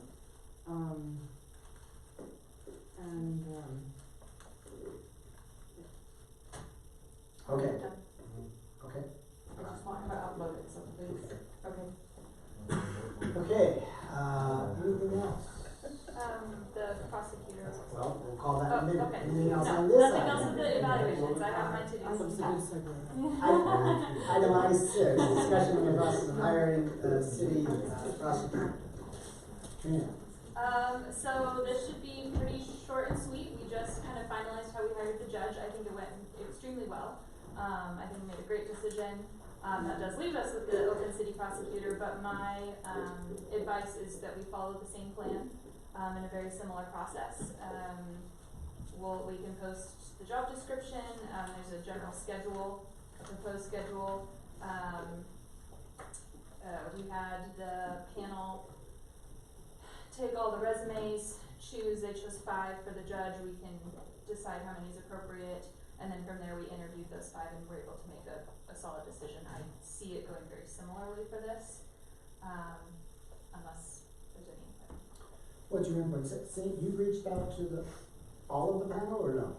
So Mr. St. Claude will not be available. He's going back to Louisiana. Okay. Dan did get back to me and said he was available. I have not heard from Dan, but I did reach out to Dan. So we would need, if we want to go with a 3-person panel, I believe you said you might be interested. I would be. Okay. Did you include Judge Thrasher? So I did ask Judge Thrasher. He's not available. He did give me some feedback though. So I put it out. Okay. And Judge Thrasher's been here since I've been here, but do we have to swear the judge in as a council? Probably, yeah. So should we do that, since we just hired the judge, shouldn't that be on? Somebody has to do it. That will be January, I'm she does guessing not start till January the- 1. The court is gonna be the 3rd Tuesday, I believe. So, sounds like the new council could do that at some point. And we're But we will need to do him that. a lot, so. Yeah. You need more So he gets the big bucks. Okay, so are we okay with the process of 3 or so people doing it? We don't have the people quite yet. Everybody okay with that process? I'm fine. And so then the next question is, who should we reach out to? It sounds like Dan's okay. Mm-hmm. David, you haven't heard from. Correct. Val is not available. Judge Thrasher's not available. I would be glad to help if I can. Anybody else wanna throw another name in there? Should we have the new judge on? Yeah, that's what I was thinking, we might. I don't think that's appropriate. Okay. No. No. I don't think you would have the new judge selecting the prosecutor. Okay. Should we reach out to Molly Wilkins' husband? His name is Murphy. Last His name is Brian. Brian Murphy, yes. Brian, the only concern I have about Brian, a great lawyer, but he's a commercial lawyer. Oh, So I thank think, you. yeah. and that might be fine, but it's a different realm. Right. And there may be others. I'm good with three. Anybody have an objection if I needed to do it? I do it because I used to be in that role. I was the city attorney. My job was to prosecute. It was one of the jobs. It's my job to do it. But if there are others that I'm good. need to do it, want to do it, I'm glad to have that as well. Thanks for stepping up. Yeah, that's great. Move forward. Okay, and if we need to fill in if David Webster is not available, any other thoughts? Brian certainly could be one. As I say, it'd be better if we had someone who's in the courtroom, probably a little bit more. We could check with Brian, maybe he is doing more. The last I checked, more of a courtroom. But we could ask. If we do need someone that needs to fill in, could we just, ask, the mayor and Dan to come up with that person and bring them in? I think everybody trusts your judgment. Instead of coming back and doing that, we just allow you two to select that person if needed, and then move forward. Yes, no, Yes, fine. I'm good. Okay, all right. Anything else on that topic? Anything else on any other topic? If not, we're adjourned.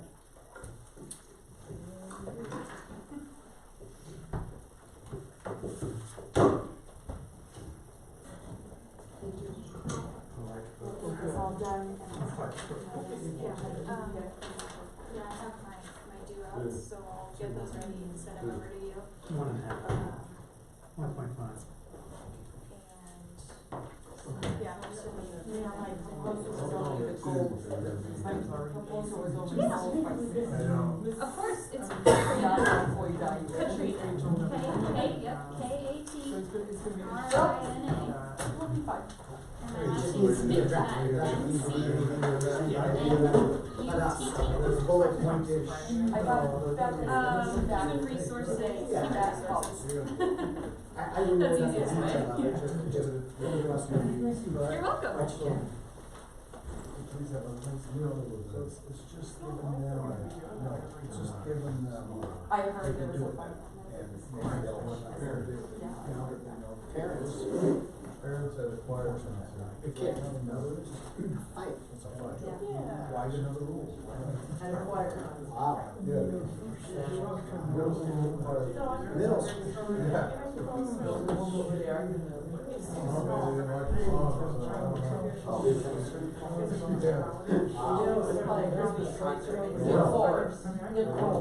Ortega, So I texted some of the guys that work with the Finance values director. of it. Now, we're good. There you go.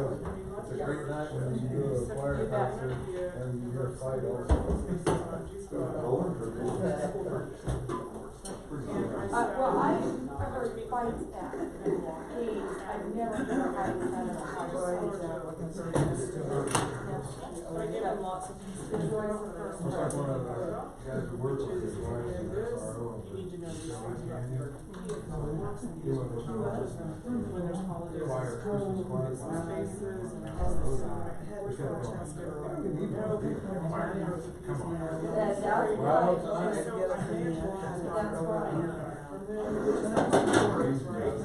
That's exactly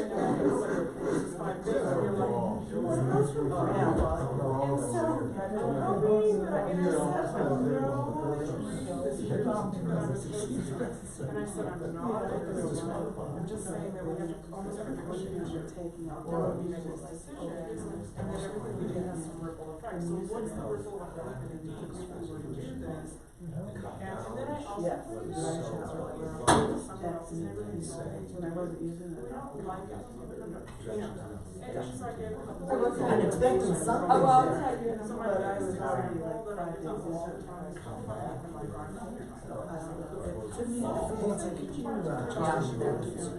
But I don't, I'm just like that, so.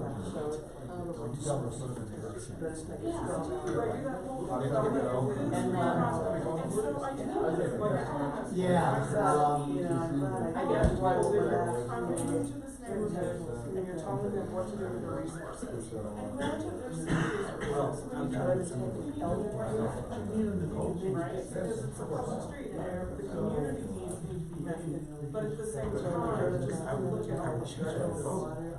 And then I also said, you know, we need to talk, so if you're going to do RPP, and everybody does it differently, I just trying to get the issues, just not start changing it. They were talking about this, like this, correct. And that's my dog.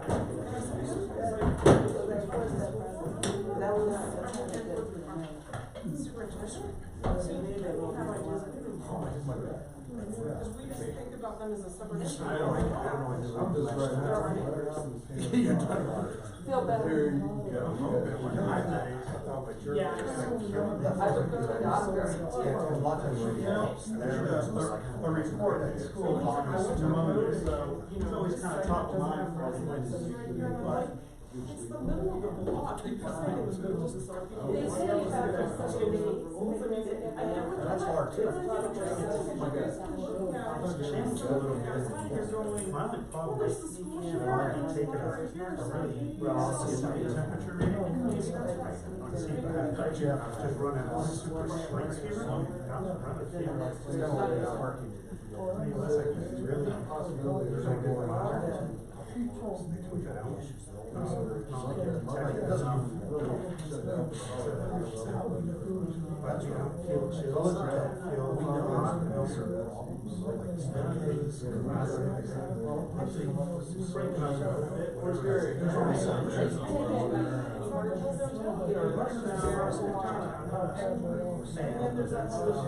just take some stuff to manage symptoms. Just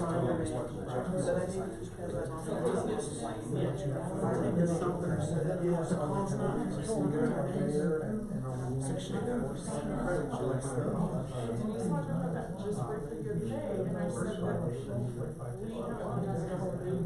when you talk about towing, and that she was like, really tow that hard, and I'm like, and I was like, you know, I said, and I was like,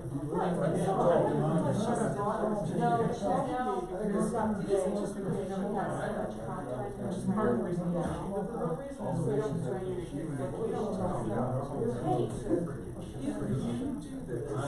Yeah, we this is what happens. I mean, in many consultants,